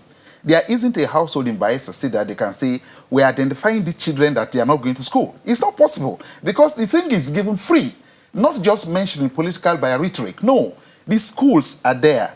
The government is funding. The teachers are ready. We are making collaboration with the best institutional balances in the country and national, globally. Microsoft and other agencies there in Bayelsa State working hand in gloves. Why are we saying this? There is no business any parent has in Bayelsa State or have a child stay at home or selling on the road. It's impossible. The reason is because you'll get the uniform free. The school is there. It's equipped. The books are there. The teachers are paid so well. Look, in Bayelsa State, You know we can what? say it for free. Just That a second. Bayelsa is, let me say this, please. Bayelsa State is one state you can say. You cannot quantify or compare what we pay teachers to any state in this country. The reason being that we take education as a core priority. Even It takes primacy over almost Governor everything. Deary was, as of early 2023, Yes.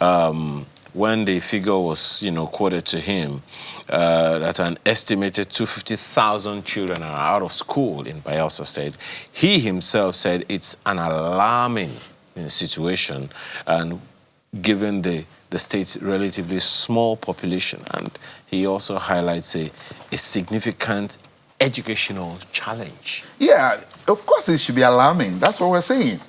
When a reportage of that level comes with the data. It is true. There are out-of-school children in Bayelsa. No, we are not saying there is nothing like it. Just like we are talking about peace and tranquility in Bayelsa State. There isn't an absolute peace and tranquility anywhere. In Bayelsa State, the position of Bayelsans, not position of government. Because when we come here to talk, people try to fast-check what you say, and that's why it's beautiful. This is Shanes. Look, in Bayelsa State, no family has any business whatsoever to keep a child at home. And children don't determine what should happen at that elementary stage of saying go to school. Children go to school. There is access to education. Primary school is free. So why would we be talking about out-of-school enrollment? One of the things that has Is there any penalty for any parent who doesn't send their child to school? Oh, wonderful. That is why it is Bayelsa State. If you can just browse and reach the House of Assembly, and you get it very easy. The Bayelsa State government, through the instrumentality of the House of Assembly, has a bill that criminalizes a parent keeping a child in the house. So those are settled issues. And that is why for us as a government, when we hear that there is a report somewhere that undermines the strides we've made, we say, oh, can we have a platform to come and debunk all of that? And that's why we're here to talk about those misnomers and those myths. Okay, now 3 things very quickly, and I'd like you to speak to each one of them. Part of the factors said to be contributing to the high rate of out-of-school children in Bayelsa State, limiting education in Bayelsa State, is economic hardship is one. Many families struggle to afford school-related expenses.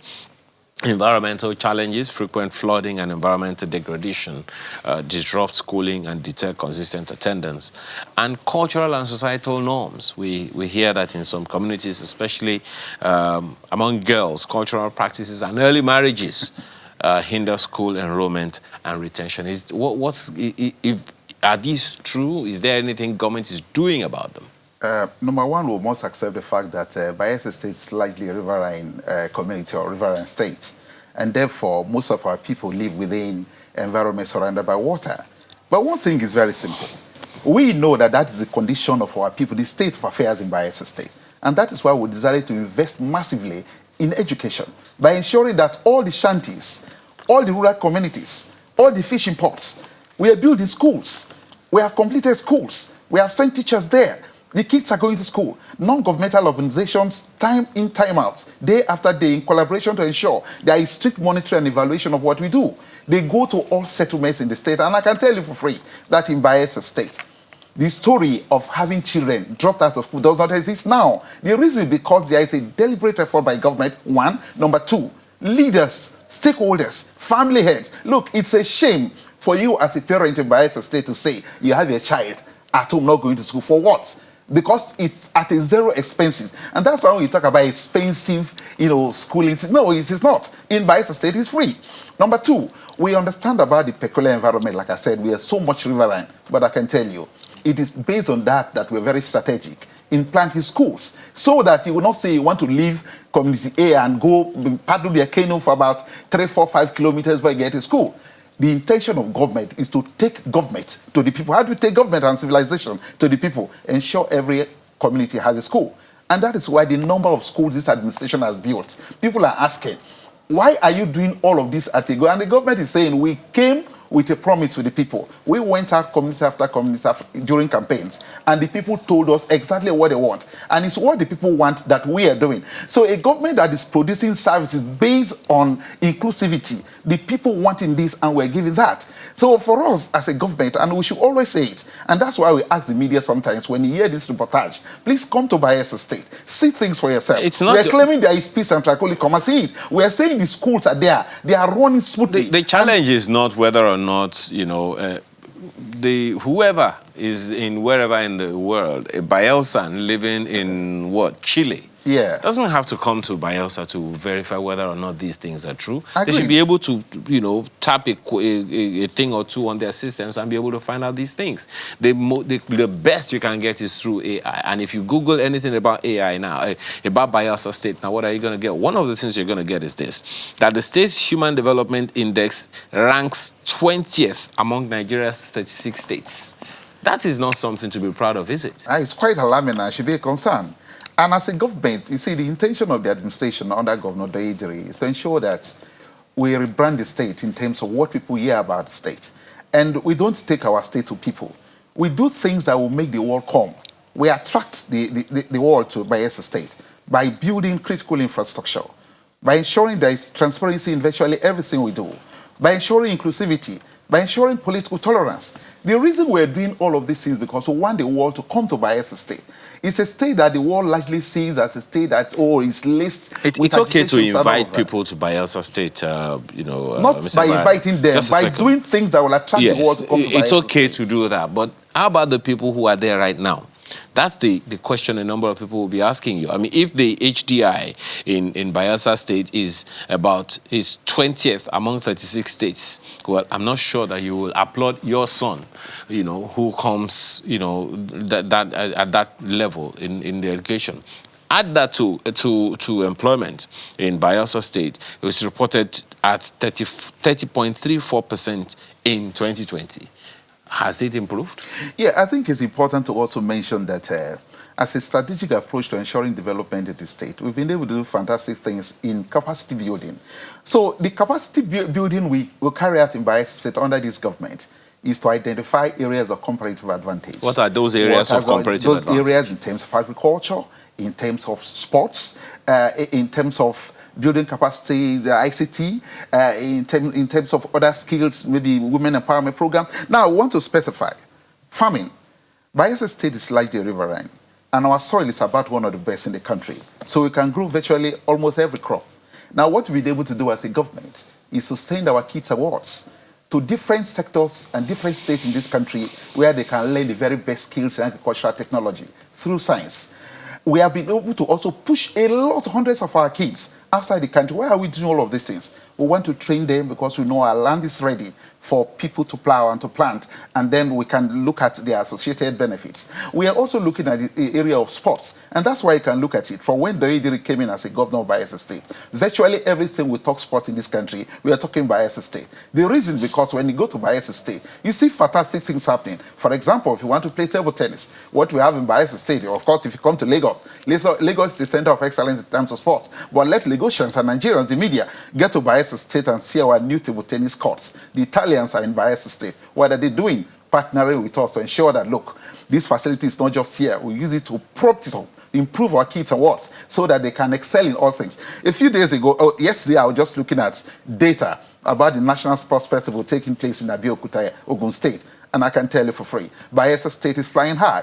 Bayelsans have gone to different fronts in the globe. Yes, what are we doing? We see that Bayelsa tops early medal table. And we're going to top all through. The reason is because the investments are fantastic. And another thing, we have been able to identify that Bayelsa State youths, kids, have an uncommon skill, the jaws.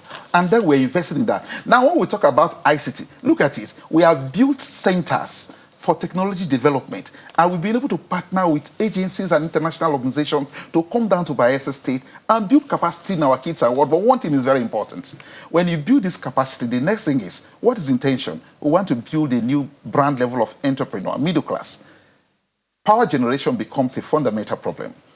I remember a few months ago, we had a blackout of power generation in Bayelsa State for about 4 months or thereabouts. And you know what? The governor Did you say 4 months? 4 months. There wasn't like in Bayelsa State from national grid, because that's what we depend on. And the governor met with the people and told them, this is the situation we're facing. And like I said, inclusivity through collaboration. We all agreed as a people, the government and the people agreed that, Your Excellency, you must do the needful, because we cannot depend on the national grid anymore. After all, Bayelsa State has a very high deposition of gas that can be converted to electrical energy. Bayelsa State has sun. Bayelsa State has wind. Bayelsa State has what it takes to provide power. What has the governor been able to do? That's the story here. The governor immediately went into action. As I'm speaking here on this set here, we have brought in 2 turbines of 30 kilowatts each. And you know what's going to happen now in Bayelsa State? By December this year, we're going to have 24/7 uninterrupted power supply, because the installation of the turbines is ongoing. The governor has assured the people, even as I'm talking, non-governmental organizations, government agencies, the civil society, the public, they are going there to assess day in, day out what we're doing. The intention is this: all these kids that we're empowering in capacity building, our women and girls, boys, they will now sit at a place and look towards the other side instead of looking for government white-collar jobs. How? Where there is power, where there is security, where there is critical infrastructure. Then the issues of poverty people are talking about will be largely limited. But above all, we are saying it for free. In Bayelsa State, there isn't a height in poverty. In Bayelsa State, there is peace. In Bayelsa State, there is food, because we are noted for being fantastic farmers. In Bayelsa State, our youths are very productive. Not productive job because nature has endowed. We're investing in youth capacity building. And that's why we're saying things are not the way someone somewhere in an office may have painted. In Bayelsa State, it's about reality. And the situation, look at healthcare.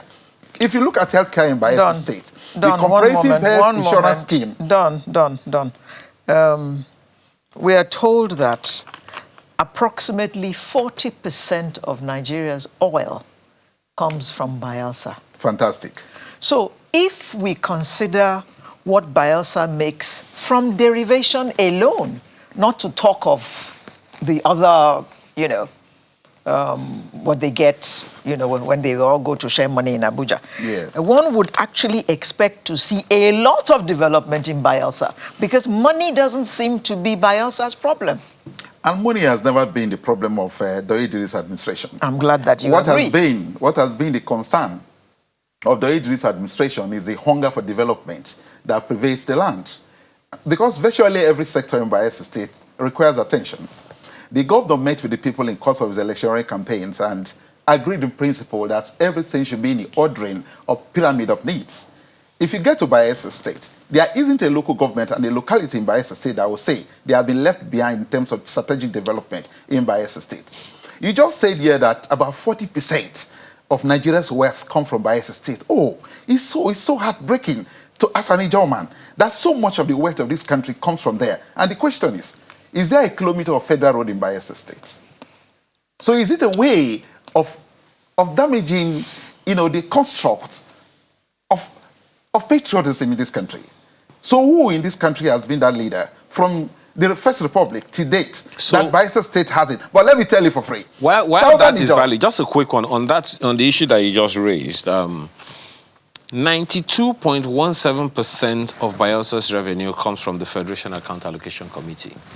Oh, it's quite reasonable to say that, because we understand. So isn't that also significant enough for the state government to build its own highway? And that is why we're telling you. I am here on set with you to tell you things we've been able to do strategically. And I want to mention one local government, Southern Ijaw.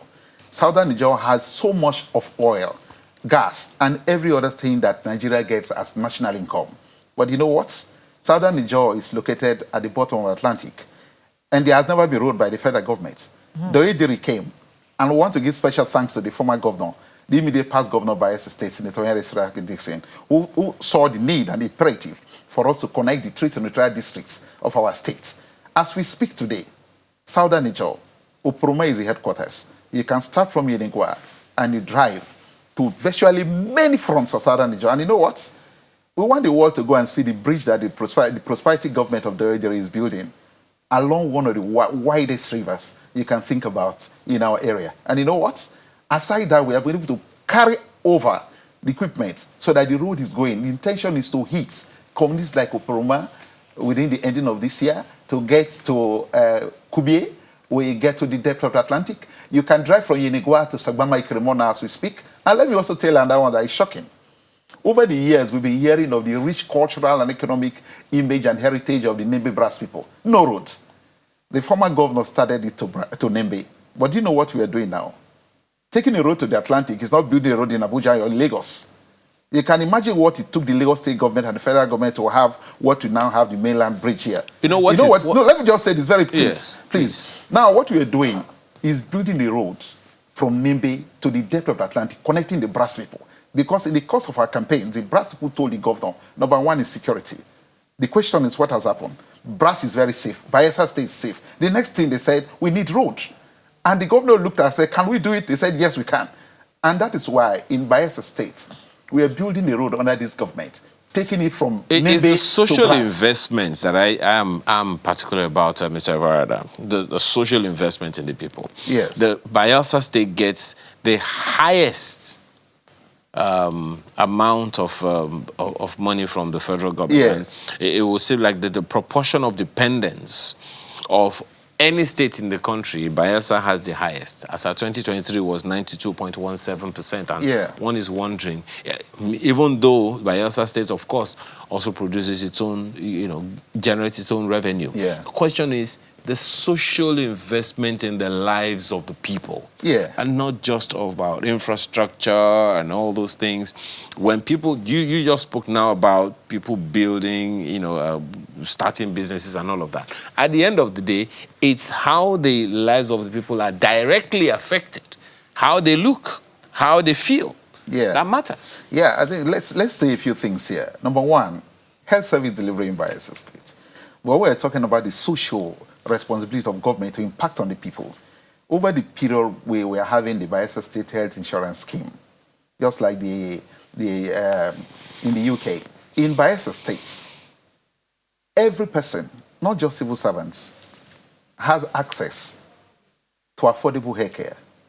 Now, what you do, for instance, you work in Shanes here, just a token, and you just feel nothing is taken from your salary.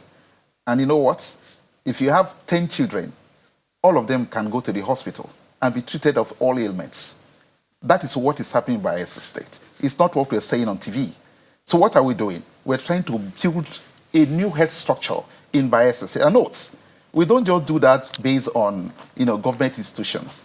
The private health service delivery centers across the state, they are in partnership with the government, and the government has never failed in its obligation to ensure that persons and agencies, organizations, health institutions consulted for that are doing otherwise. Look, in Bayelsa State, health is taken to a new level, and that is why UNICEF, a few weeks ago, went to Bayelsa State and provide, because of the strength of satisfaction they were able to get, to say, let us provide water buses for you. What are the water buses or ambulances going to do? To assist in our health service delivery networks. If you go to Bayelsa State today, let's assume you're staying in Agay. Agay is down at the bottom of the ocean. You know what? Under 10 minutes, drugs, blood, and other health consumables can be taken from Yenigua to Agay through drones. I doubt how many states in the country today are doing that. And you see drones, sometimes you wonder, is there any security problems? Why are drones flying within the airspace of Bayelsa State? Look, this is not politics. What they are doing is they are going to different locations to drop health consumables for the people. The reason is because we are making the right investment. So when you talk about the packages for the social improvement of our people, it is top-notch. And that is why when you look at senior citizens of the state, has any TV station or radio station, including the newspapers, talked about pensions and gratuities in Bayelsa State on a negative? No, because in Bayelsa State, in Bayelsa State, month in, month out, as a pensioner, you don't need to know anybody. You sit at the comfort of your home and you see a lot. At the end of the day, what's important is how the people are feeling. Yes. Unfortunately, we are completely out of time.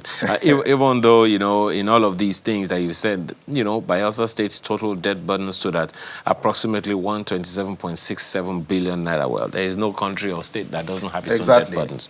So we can excuse that one. Thank you so much for your time this morning. Yeah, and it's good to always come over here. Abednego Don Everada is technical advisor on communication and strategy to the Bayelsa Bayelsa State Governor. Thanks Thank again you, I for your appreciate it. time. And it's good to always collaborate with you at this level. All right. Thank you. So when we return, that small space that you have, or that big space that you have, is there a way you can transform the space, maximize it? That's what's up when we return. Right.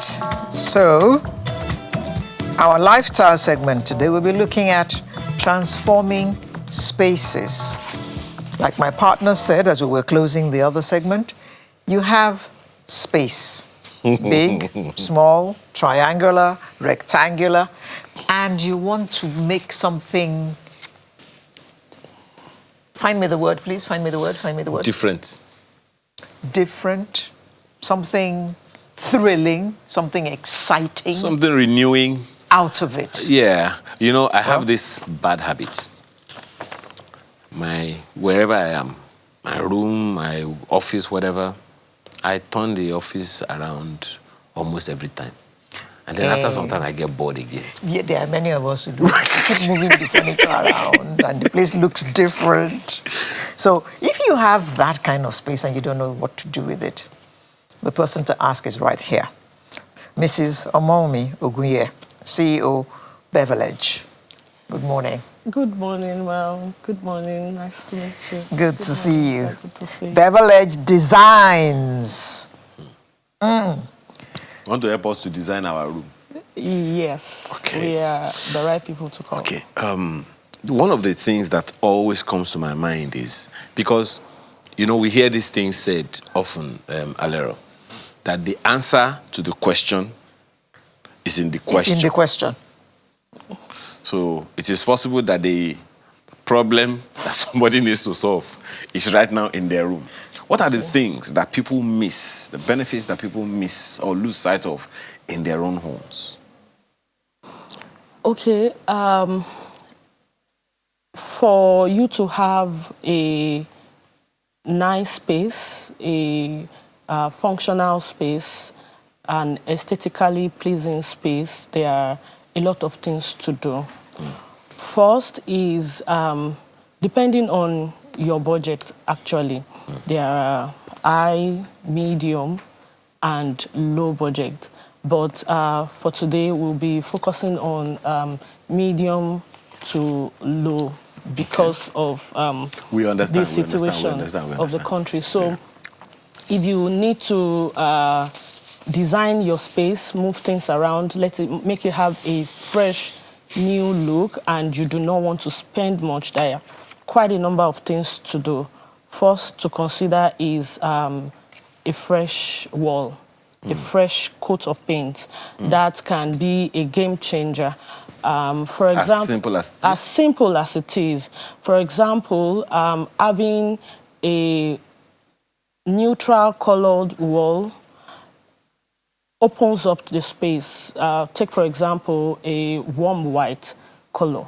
Opens up your space, makes it look bigger. Different from that navy blue. Navy blue, that makes it darker, then sets a kind of mood. But with neutrals, warm white, cream, beige, taupe, you have the walls more inviting, opened, fresh, you know. Mrs. Oguye, how true is it that white makes the room look bigger? Yes, that's very correct, because it's light eats more as against dark colors like navy blue, brown. Do people have navy blue walls? Yes, you'll be surprised. When we are doing renovations... Men. I always tell that this woman, she lives in her own paradise. Not exactly. Some people might just say, to them, they feel dark colors makes the room cozy. But no, it's not. It just makes it feel depressing and dingy. Claustrophobic. Yes. So having neutral colors also makes you bring in different items. Like it's just like you are working on a plain canvas. Then other different colors can come in from there, like you're building things from the neutral. Okay. Yeah. So when you have that kind of, okay, like this kind of place we're seeing on the screen, Okay. We had to paint, we painted the wall warm white, Okay. then making it neutral. Then we now started introducing colors from there. So when you put a coat of white or the one of those bright colors you say Yes. into the room, whatever other elements you put in, they become more visible, popping, more visible. Okay. Yes. Now, what are some of those things that should inform people's choices that will make their place, their spaces more beautiful, more appealing, and more pleasing? Okay, so quite a number of things to add to make your home more beautiful. We talked about the fresh coat of paint. Then we talk about sometimes when you have a plain wall, you can add things like moldings, trimmings to further accentuate the wall, like make it like a focal area. Okay.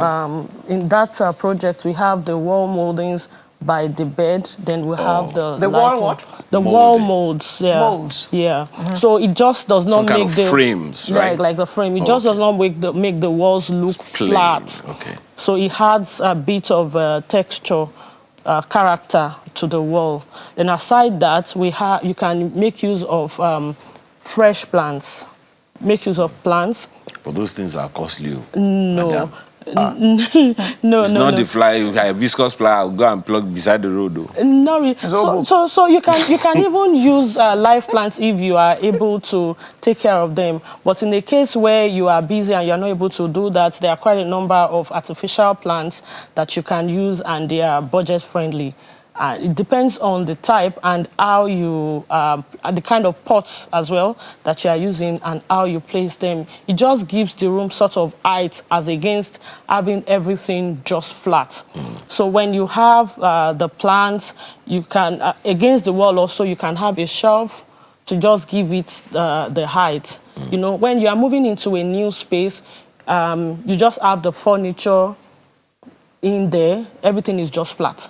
But to build height so that the heights can move around in the space, you add things like shelf, you add things like plants, you add things like wall frames, you add things like decors inside the shelves to give it more character and make it more inviting. Now, some people will just go to a place and see that the place, go to Alero's house and say, this place is very fine. I want to go and put it in my house. Without having in mind, okay, maybe she had something in her mind when she was putting up all these things. Is there any need for someone to come up with some kind of theme? Okay, this is how I want my house to look based on this. What are the considerations to make before you start buying a lion, buying dog, glass, all those small things are just throwing in the house? Yeah, you consider, number one, your personal preference. Number two, you consider your own lifestyle. When we are designing a space, when we are consulting with the client, we ask, what do you do? What are the kind of things that you like? Do you have kids? These questions inform the kind of materials. So the number of children you have, they also should inform your choice. Yes, it informs your choice and also their age. Take, for example, a couple that has kids that are still within the age bracket of 2 to 10. They are prone to making more mess than teenagers. So if you have such, you need to think about the colors that you'll be using for your furniture. Excuse me. I have little ones. They have not come to my house. So we fought a civil war. I'll just hear my son say, Daddy, I want marker. And I'll just say, take marker. Before I turn my face back, the whole wall. Oh, no. Oh, dear. Is marked. And so I restricted them to the lounge. Oh, my God.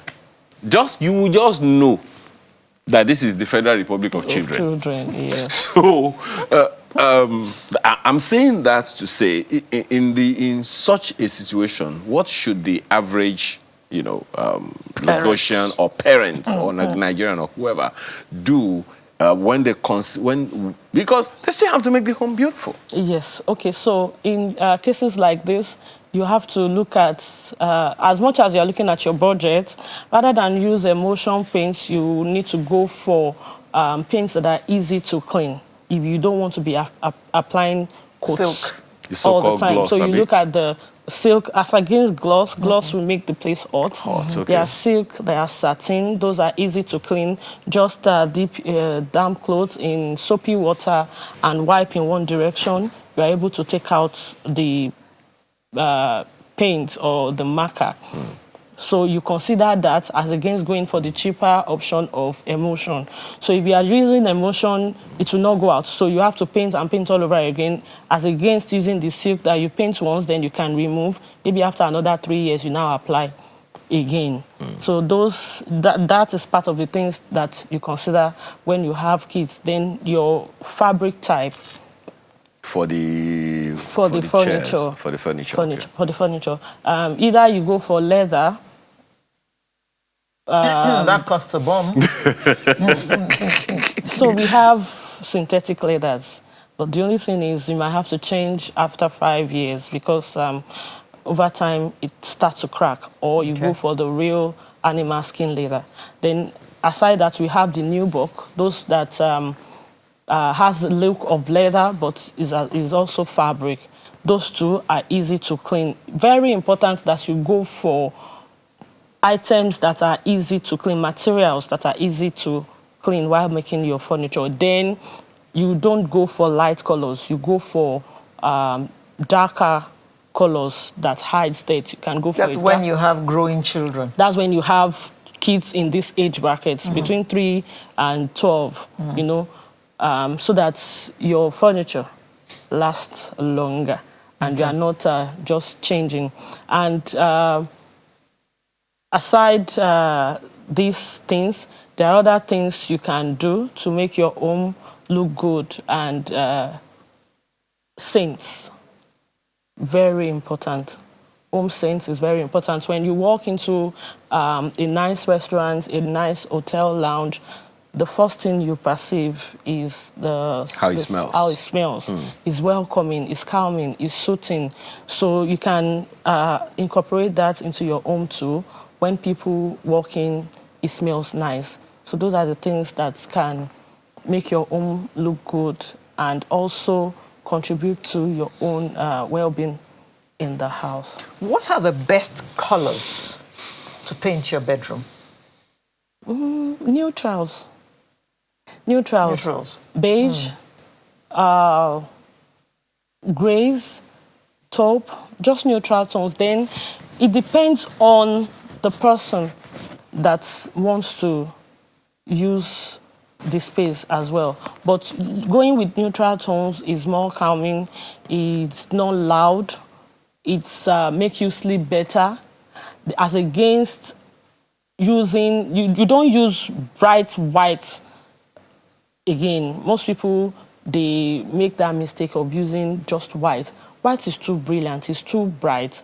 The light eats it so much, and maybe you lose your sleep. Yeah, it's you just get tensed. Especially if you are, what's that word, photophobic. Yes. Yeah. So I advise against using brilliant white in a bedroom. Just use something calmer, more neutral. Oh, I understand that there are some colors that helps people to have get a calming calm. effect on people. Yes, those are the What neutral. are those? Taupe is calming, beige is calming, grays, light grays, not dark grays, very calming. So some of us that paint the room of our little children blue because it's boy, and pink because it's girl. Okay, again, I'll say it's preference. And again, those kids, they actually know what they want. They will tell the designer, Mommy, it is pink I want. Mommy, it is blue I want. So rather than make the room overwhelming with these colors, you have a way of introducing those colors into the room that will not be overwhelming. You can have the walls neutral, then make their throw pillows, their toys, that accent color of the blue Pink or or the blue. pink Yeah. that they want. So that way it's not too overwhelming. So you introduce those preferred colors as the accent. And little things that can be changed easily over time, like the rug, the throw pillows, the curtains, you know, as against using the color for the walls.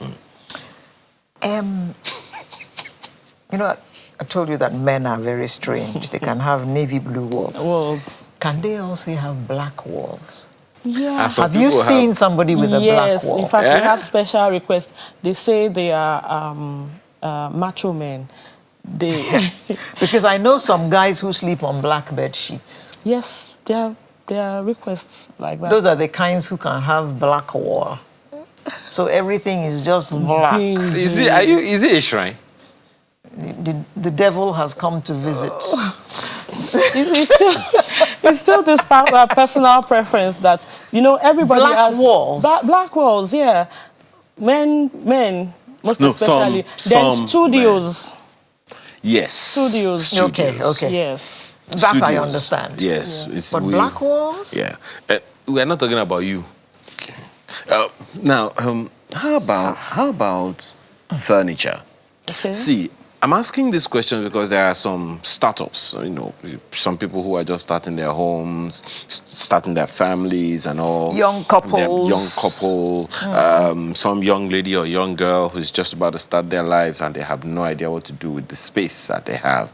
So, if you would advise this fellow looking at you right now and saying, okay, advise me, I want to start my life, what would be the person, let's assume the person already has a space, just doesn't know what to do with it. What are the things you would advise? Say it's a one-room place, and the person wants to make it as exquisite, as welcoming, as homely a bed seat as possible. Okay. Typical Lagos one room. Our advice. Please don't tell us the size. Okay, just depending on the size, you can go for a sectional sofa if you are just starting out and you do not have enough rooms, such that if you have your own personal room, someone comes to visit you, that can also serve as a bed for that person. A sectional sofa, a coffee table, those are the essentials that you need. Curtains or blinds, depending on the mood that you want to set. But while installing the curtains, make sure it's high up, like it's touching the ceiling. That gives a look of height and is classier than you bringing it down. Then a rug, an area rug, and if you are placing the rug, you have to make sure that it's tucked beneath the sofa, like the sofa sits on it. Then you have fresh plants, you have lighting, good source of lighting. But again, in Lagos, that is like luxury, having natural lights in most homes now. So if you do not have that, then be intentional about the lights. You can introduce table lamps, floor lamps to further brighten up the space. And then you can use LED lights, LED bulbs that can change color in terms of the warmness. To set a warm and cozy place, warm white bulbs are more advisable. Just these few things are essential for... So let's go to some fellow, maybe they have 2 living rooms, they have a duplex or split duplex or whatever, and they have this very old sofa or furniture in their home, and they need to they want to upgrade, so to speak. It's too costly to buy 500,000 naira SETI now.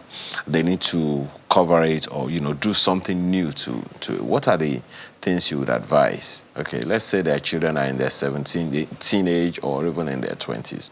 What would you advise that they do, particularly for the furniture, to upgrade it. The home? There are several things to do, depending on the condition of the furniture. If they are still good, if the foams, the cushion on the seat is still firm, and the clothes on the sofas are still good, a way to change the look of such sofa is to use throw pillows.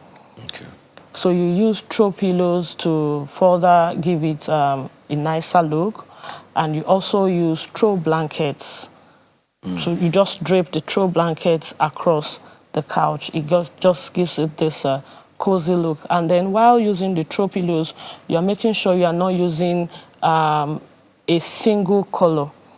If you are using a single color, there are ways of using it. You can use shades of that color and also different patterns. You introduce patterns into the choice of pillows that you're using. Take, for example, you want to use blue throw pillows to accentuate a gray sofa, either a light gray sofa. So what you are choosing a blue couch, maybe a deep blue, a light blue, a patterned blue. You are mixing these together as against using just one blue. So using just one blue can be overwhelming, but if you mix it in different shades and pattern, it gives this classy, contemporary look. So you use throw pillows, you use throw blankets, and if this couch is not looking so good, you can give your furniture guy to reupholster for you. Reupholstering, they change the fabric, they add more cushions to the seat to make it comfortable. You can do this as against throwing it out or buying new sets of sofas. Now, this little space that you are decorating, would it be too small for you to have plants? No, every space can have a plant. If it's too small for you to have a pot with a plant standing, you can introduce it on your coffee table. You can also put it on your side That means I'll have a very small plant. Plants, yes. As small as it is, it makes a big difference. It is calming. It makes the space calming and more inviting. Okay. All the while we've been talking about the interior. How about just before I get into the house? Is there something that I can do to make it look different from my neighbor's place? Yes, there are lots of things to do to make your exterior looks good. That's landscaping, introduction of greenery, flowers, dropping flowers on the walls, Yeah, as simple as a nice welcoming floor mat, before you enter into your home. Quite a number of things to do for the exterior. Well, so I hope the only problem is I hope I won't break the bank. No. So to every luxury, there are cheaper options that you can use, and it will still look good. So the only thing is, it depends on how well you are able to put it together. For example, so we've had situations where we've had to decorate a home that the client has imported pieces, like very expensive pieces downstairs. And they have us make some locally upstairs. When we finished decorating the one upstairs, it was way better than what they had downstairs. In fact, the children are like, Daddy, you should have just buy from Nigeria. it depends on how you put things together. You do not have to spend so much. Just these little things put together makes the difference. It's not about how much you are spending. Yeah. It's about how well you are able they to fit combine together. to fit together. Yeah. Yeah. Well, no, I No, haven't. I thought you wanted to. Are there? No further questions, my lord. Really, I could go on and on about this because, and then there are some. We've also heard of situations where people use recyclables to do up their homes. Is that true? Yeah, there's this lady that uses tires to make coffee tables. Oh. Yeah. How does that work? Oh, I've forgotten where she is now, but she has a way of taking used tires, painting them, making them look nice, covering them up with wood, and making them serve as a coffee table. So, what? She will stack them or what? Yes. She stacks like two. Then that middle part, she covers them with wood, paints them nicely, and they are good to use. I wish I had a photo of it. But that's not for a small space. That space because tires are kind of large. No. Just like this. Just like this? Like this, yes. Like the bigger one. Oh, okay. Yes. Then I've also seen a company here in Nigeria that use recycled tires to make rugs. Well, thank you very much for coming. Let's just say ingenious. Man, so far the effort of this discussion is to give you practical, budget-friendly ways to transform your living spaces using minimal resources, and we hope you have appreciated these simple, actionable tips on how you can enhance your home with what you already have without spending so much. Thank you so much for your time this morning. Thank you so much, sir. Thank you, ma'am. CEO, Beverage Designs. I appreciate your time today. Thank you, sir. Okay, when we return, It will be time for the home stretch. do stay with us. My favorite part of the program.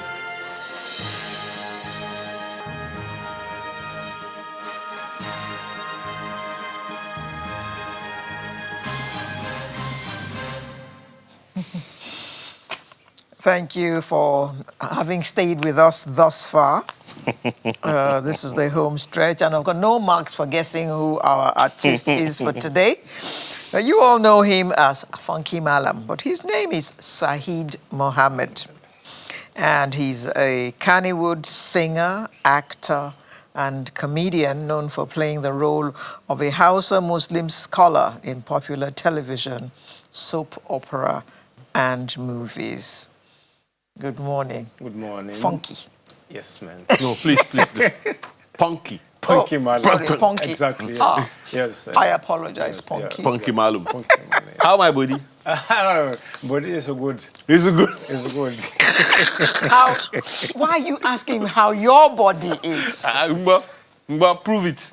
Eh? She's asking why I'm asking how my body. Because body is inside the body. So you now ask how is the body, what is inside the body? You say body is good. Yawa. Chicken. Chicken. Punky Malam. Yeah, it is me. Punky Malam actually went to a university. I don't believe that. And he's talking about how my body. Instead of saying how your body. The problem is that we've been to the university during the colonial era, so English is difficult.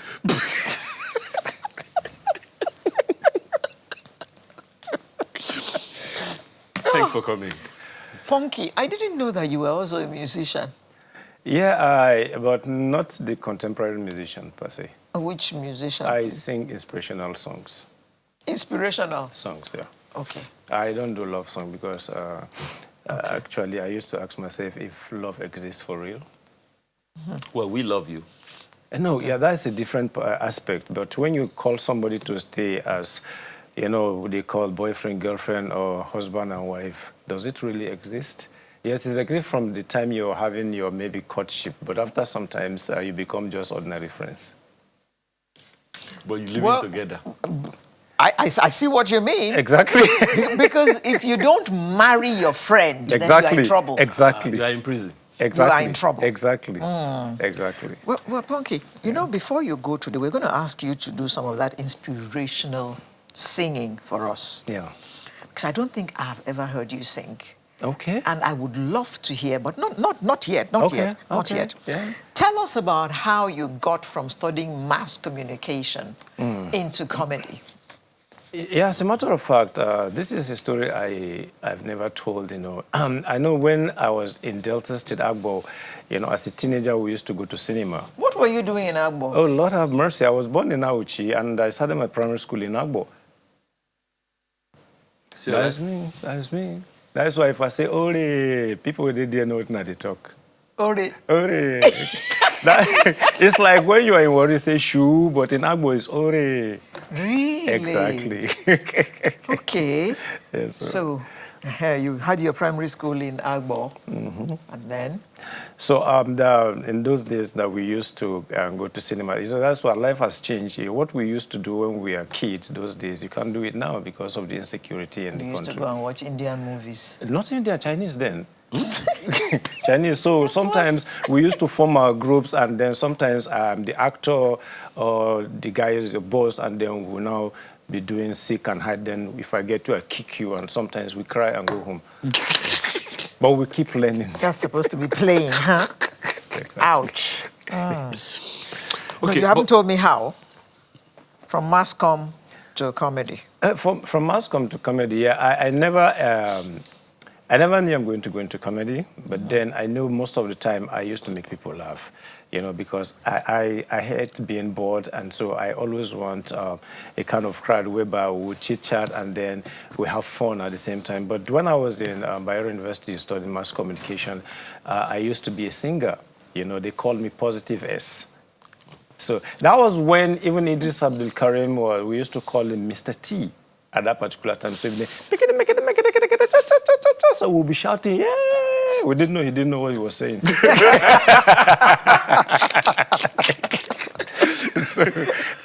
so you know all that. So up to then, so most of the time, all the campus shows, you know, and all the weekend shows like in Central Hotel Kano, Daula Hotel Kano. So most of the time, you see our names being pasted there. So what I do is I write my own songs, and then I use you know, some instrumentals to back it up, and that is how we used to. And then we go there and people spray money.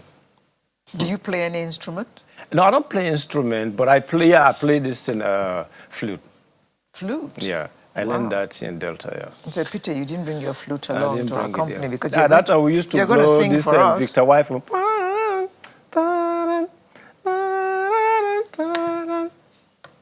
So, you know, that kind of thing. So even in school, when I was in primary school, I was one of the band boys then, but I played the flute also. So I can play all these things. Where and when did the term Funky Malam come from? Well, that was when I came to Lagos, and then I came up that Funky Malam. I didn't even give myself Funky Malam. That was a name generated by the people around me, because most of the time I am always in my jeans and T-shirt and Converse and pickup most of the time, which that is me right from the beginning. So I now find that people will now see me and say, you're a Hausa man, I look at you dressing and they say, so you're a Funky Malam. So that was how the whole thing started. So that was the whole thing started. So they get to a point, I really want to bring out my name, Said Mohammed, even entertain so that people, but I now found out that people giving me job, you know, as to anchor their events actually told me that it cannot work because their client knows me as Funky Malam. Funky Malam. I said, okay, let me keep the brand name. It's like you have a choice. I don't have a choice. Exactly. Now, Funky Malam. How did the entertainment start from you? You told us that you used to sing, and then at what point did comedy come in? At what point did acting come in? Okay, fine. When I came to Lagos, I came with my script because after schooling, I stayed in Port Harcourt before I go back to school. You have been everywhere. Nigeria. I worked as as private transporter in Port Harcourt for 3 years before I got admission in Bayelsa University. And when I finished, and I came back to Port Harcourt. So And what do you mean private transporter? yeah, when we, I work under a private company that actually they have allocation of fertilizer to other states. So I work under some other, that one other company over there. So we are the people taking, like, getting the ATL and some other things, and then load our trucks and send them to different destinations. Okay. Exactly. So I was so lucky I did not allow the money incident to capture my interest at that particular time because I was eager to go back to school. Yes, yes. Yeah. So, but then when I finished and I had to come back to Port Harcourt, I was looking for a job, and I had an uncle who actually wants to get me a job with Saifen Company at that particular time, but I was interested more in entertainment because I was even writing the script. So one of my cousins said, just go to Lagos. And that was how I came to Lagos, and I was going around. And I found out that it's not what I think. It was not that easy. But I now find out even extra in, by Femi Lasode, that was the producer of Shango movie those days. So he now saw my script and said, this is a very nice one. But he said he doesn't do glamour movies. He's into epics. So, but then he knew that I have the potential. So I should just keep hanging around. That one day we're going to work. And that was how he featured me in my debut sitcom called Paradise Park. Paradise Park, me, Julius Agu, Kuleban Tefa, and even Tope Oshun, who happens to be the greatest director today. Wow. Yeah. Interesting. That's how you got into acting. That was how I got into acting. I did not do any audition. He just asked me to go and play the role. Wow. And people were kind of saying, if they finished auditioning and everything, they even shared the roles. But he now said, no, let him play the role. So the person, he said, no, it's my job, so let him play the role. Even when Tunji Addition, came as the director from NTA, he wanted to decast me to put some other people. He now said, okay, bring your people, let them sit down and compete. So I was able to outsmart them. So he now tell them, gentlemen, he has the role, so you can go. So that was how we started the whole thing. And after some times, when we started this, then I was invited by one of the staff in NTA, and they gave me a slot to start presenting Laugh Line. That Alan Blow started Laugh Line with Oke Bakassi, and then Julius Agu, and then, so... And I had the opportunity to be one of them. And after some time, they changed it to Humor on Ice. And I was given a particular slot also every week to come with jokes. And then we talk so many things. That was during Ben Bruce. And since we brought NTA back to life at that particular time because we put a lot of humor. Now, is this the same clip? The one that was shown earlier where you said you were a thief? And nothing was going to stop you being What was that about? No, this one is a clip where my security guards were sharing my money. How did they get hold of the money you stole? The money I stole, I asked them to go and drop it in somewhere we used to hide the money. And some money got missing. And I was asking the policeman, he was telling me that when they go to somewhere, they hit somebody and they give the person so amount. And when they give so that was how they started sharing the money.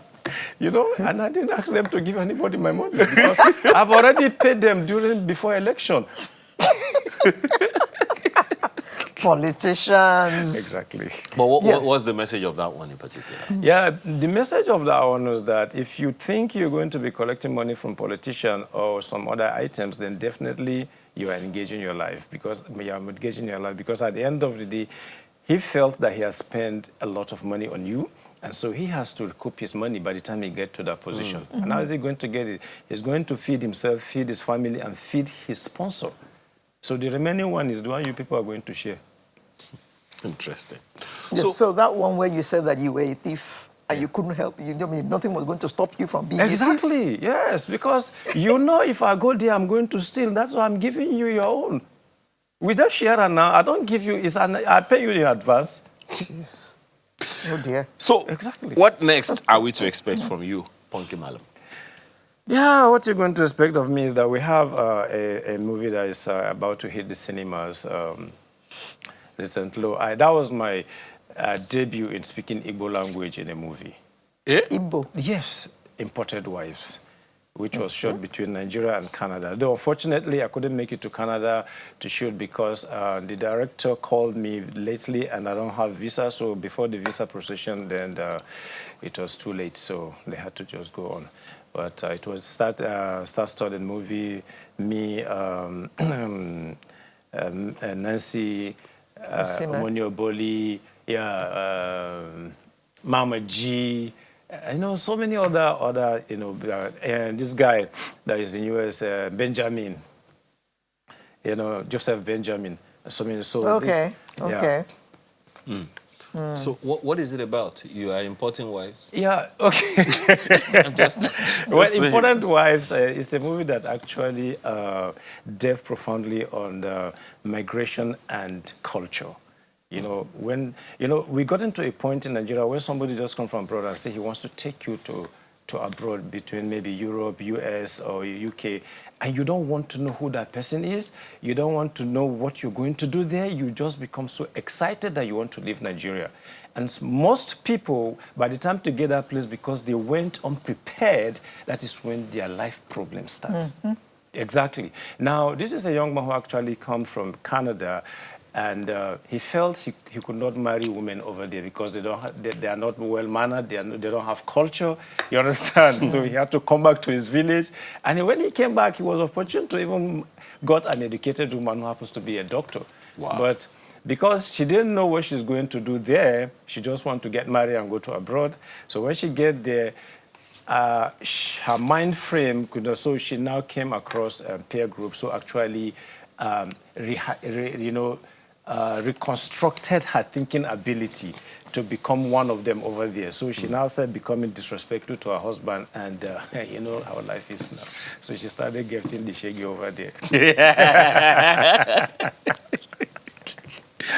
Oh boy. Exactly. So, but your own assessment of our entertainment space. Yeah.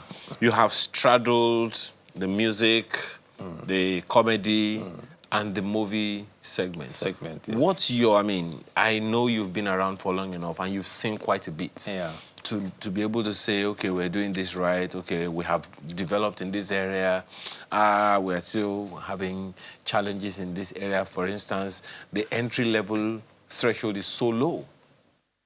So there are those who are wondering, how much lower can it get when just anybody can get into the industry and displaying their... Well, with the emergence of social media, the Facebook, Instagram, is easy for everybody to go into entertainment. You can just sit in your bedroom and then start creating all sorts of things. And then it is either you end up fooling yourself or you end up making money at the same time if you know what you're doing. So it wasn't like before where you have to pass some other, mediums.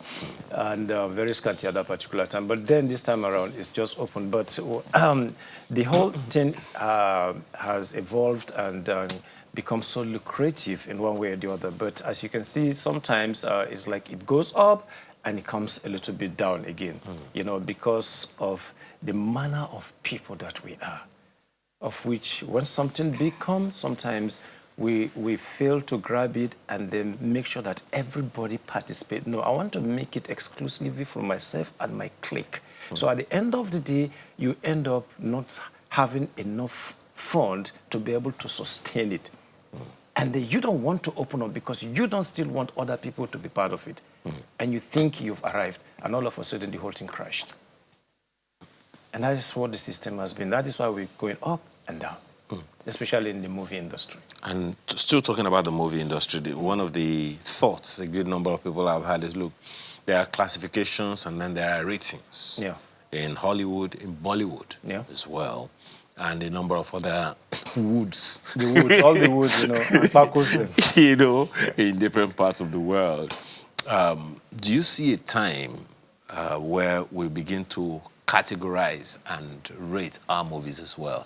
Action is action, thriller is thriller, drama is drama, adult is adult, and all of those things. Because what do you think? Because I don't know if we're there or close. No, we're there already because we have different genres of movie. We have action, romance, drama, whatever, you know, we have them all. And, you know, even when we're still on Netflix, but not original anymore.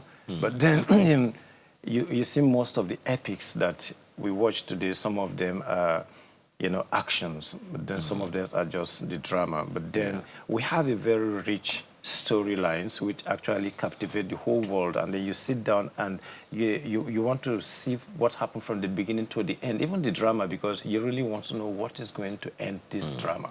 So this is actually what glue people into their seats. And then when the action comes, you now find out that, so where did we get all this kind of softwares that we're getting these things today? You know, because with scanty resources, we can still achieve something big at the same time. Quite significant. Exactly. So this is actually what is getting us, you know, to the global arena today. So what category would you be putting this Imported Wives? This Imported Wife is a comedy drama. It's a comedy drama. Exactly. No. If you are in it, I'm If you sure are it's in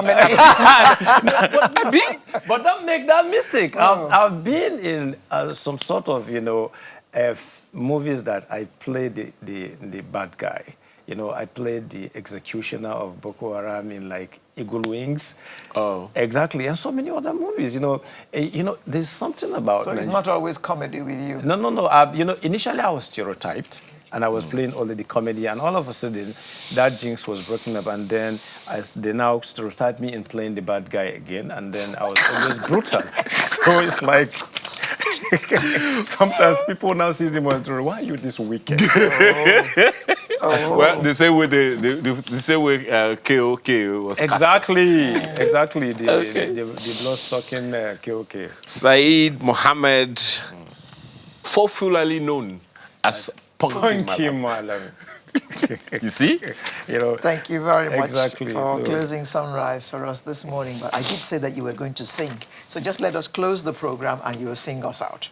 So that's all for today, guys. We'll see you again next week with a fresh, piping hot edition. My name is Alero Edu, wishing you a happy weekend. And I'm Ayo Makinde, leaving the stage for Punky Malam to sing us out.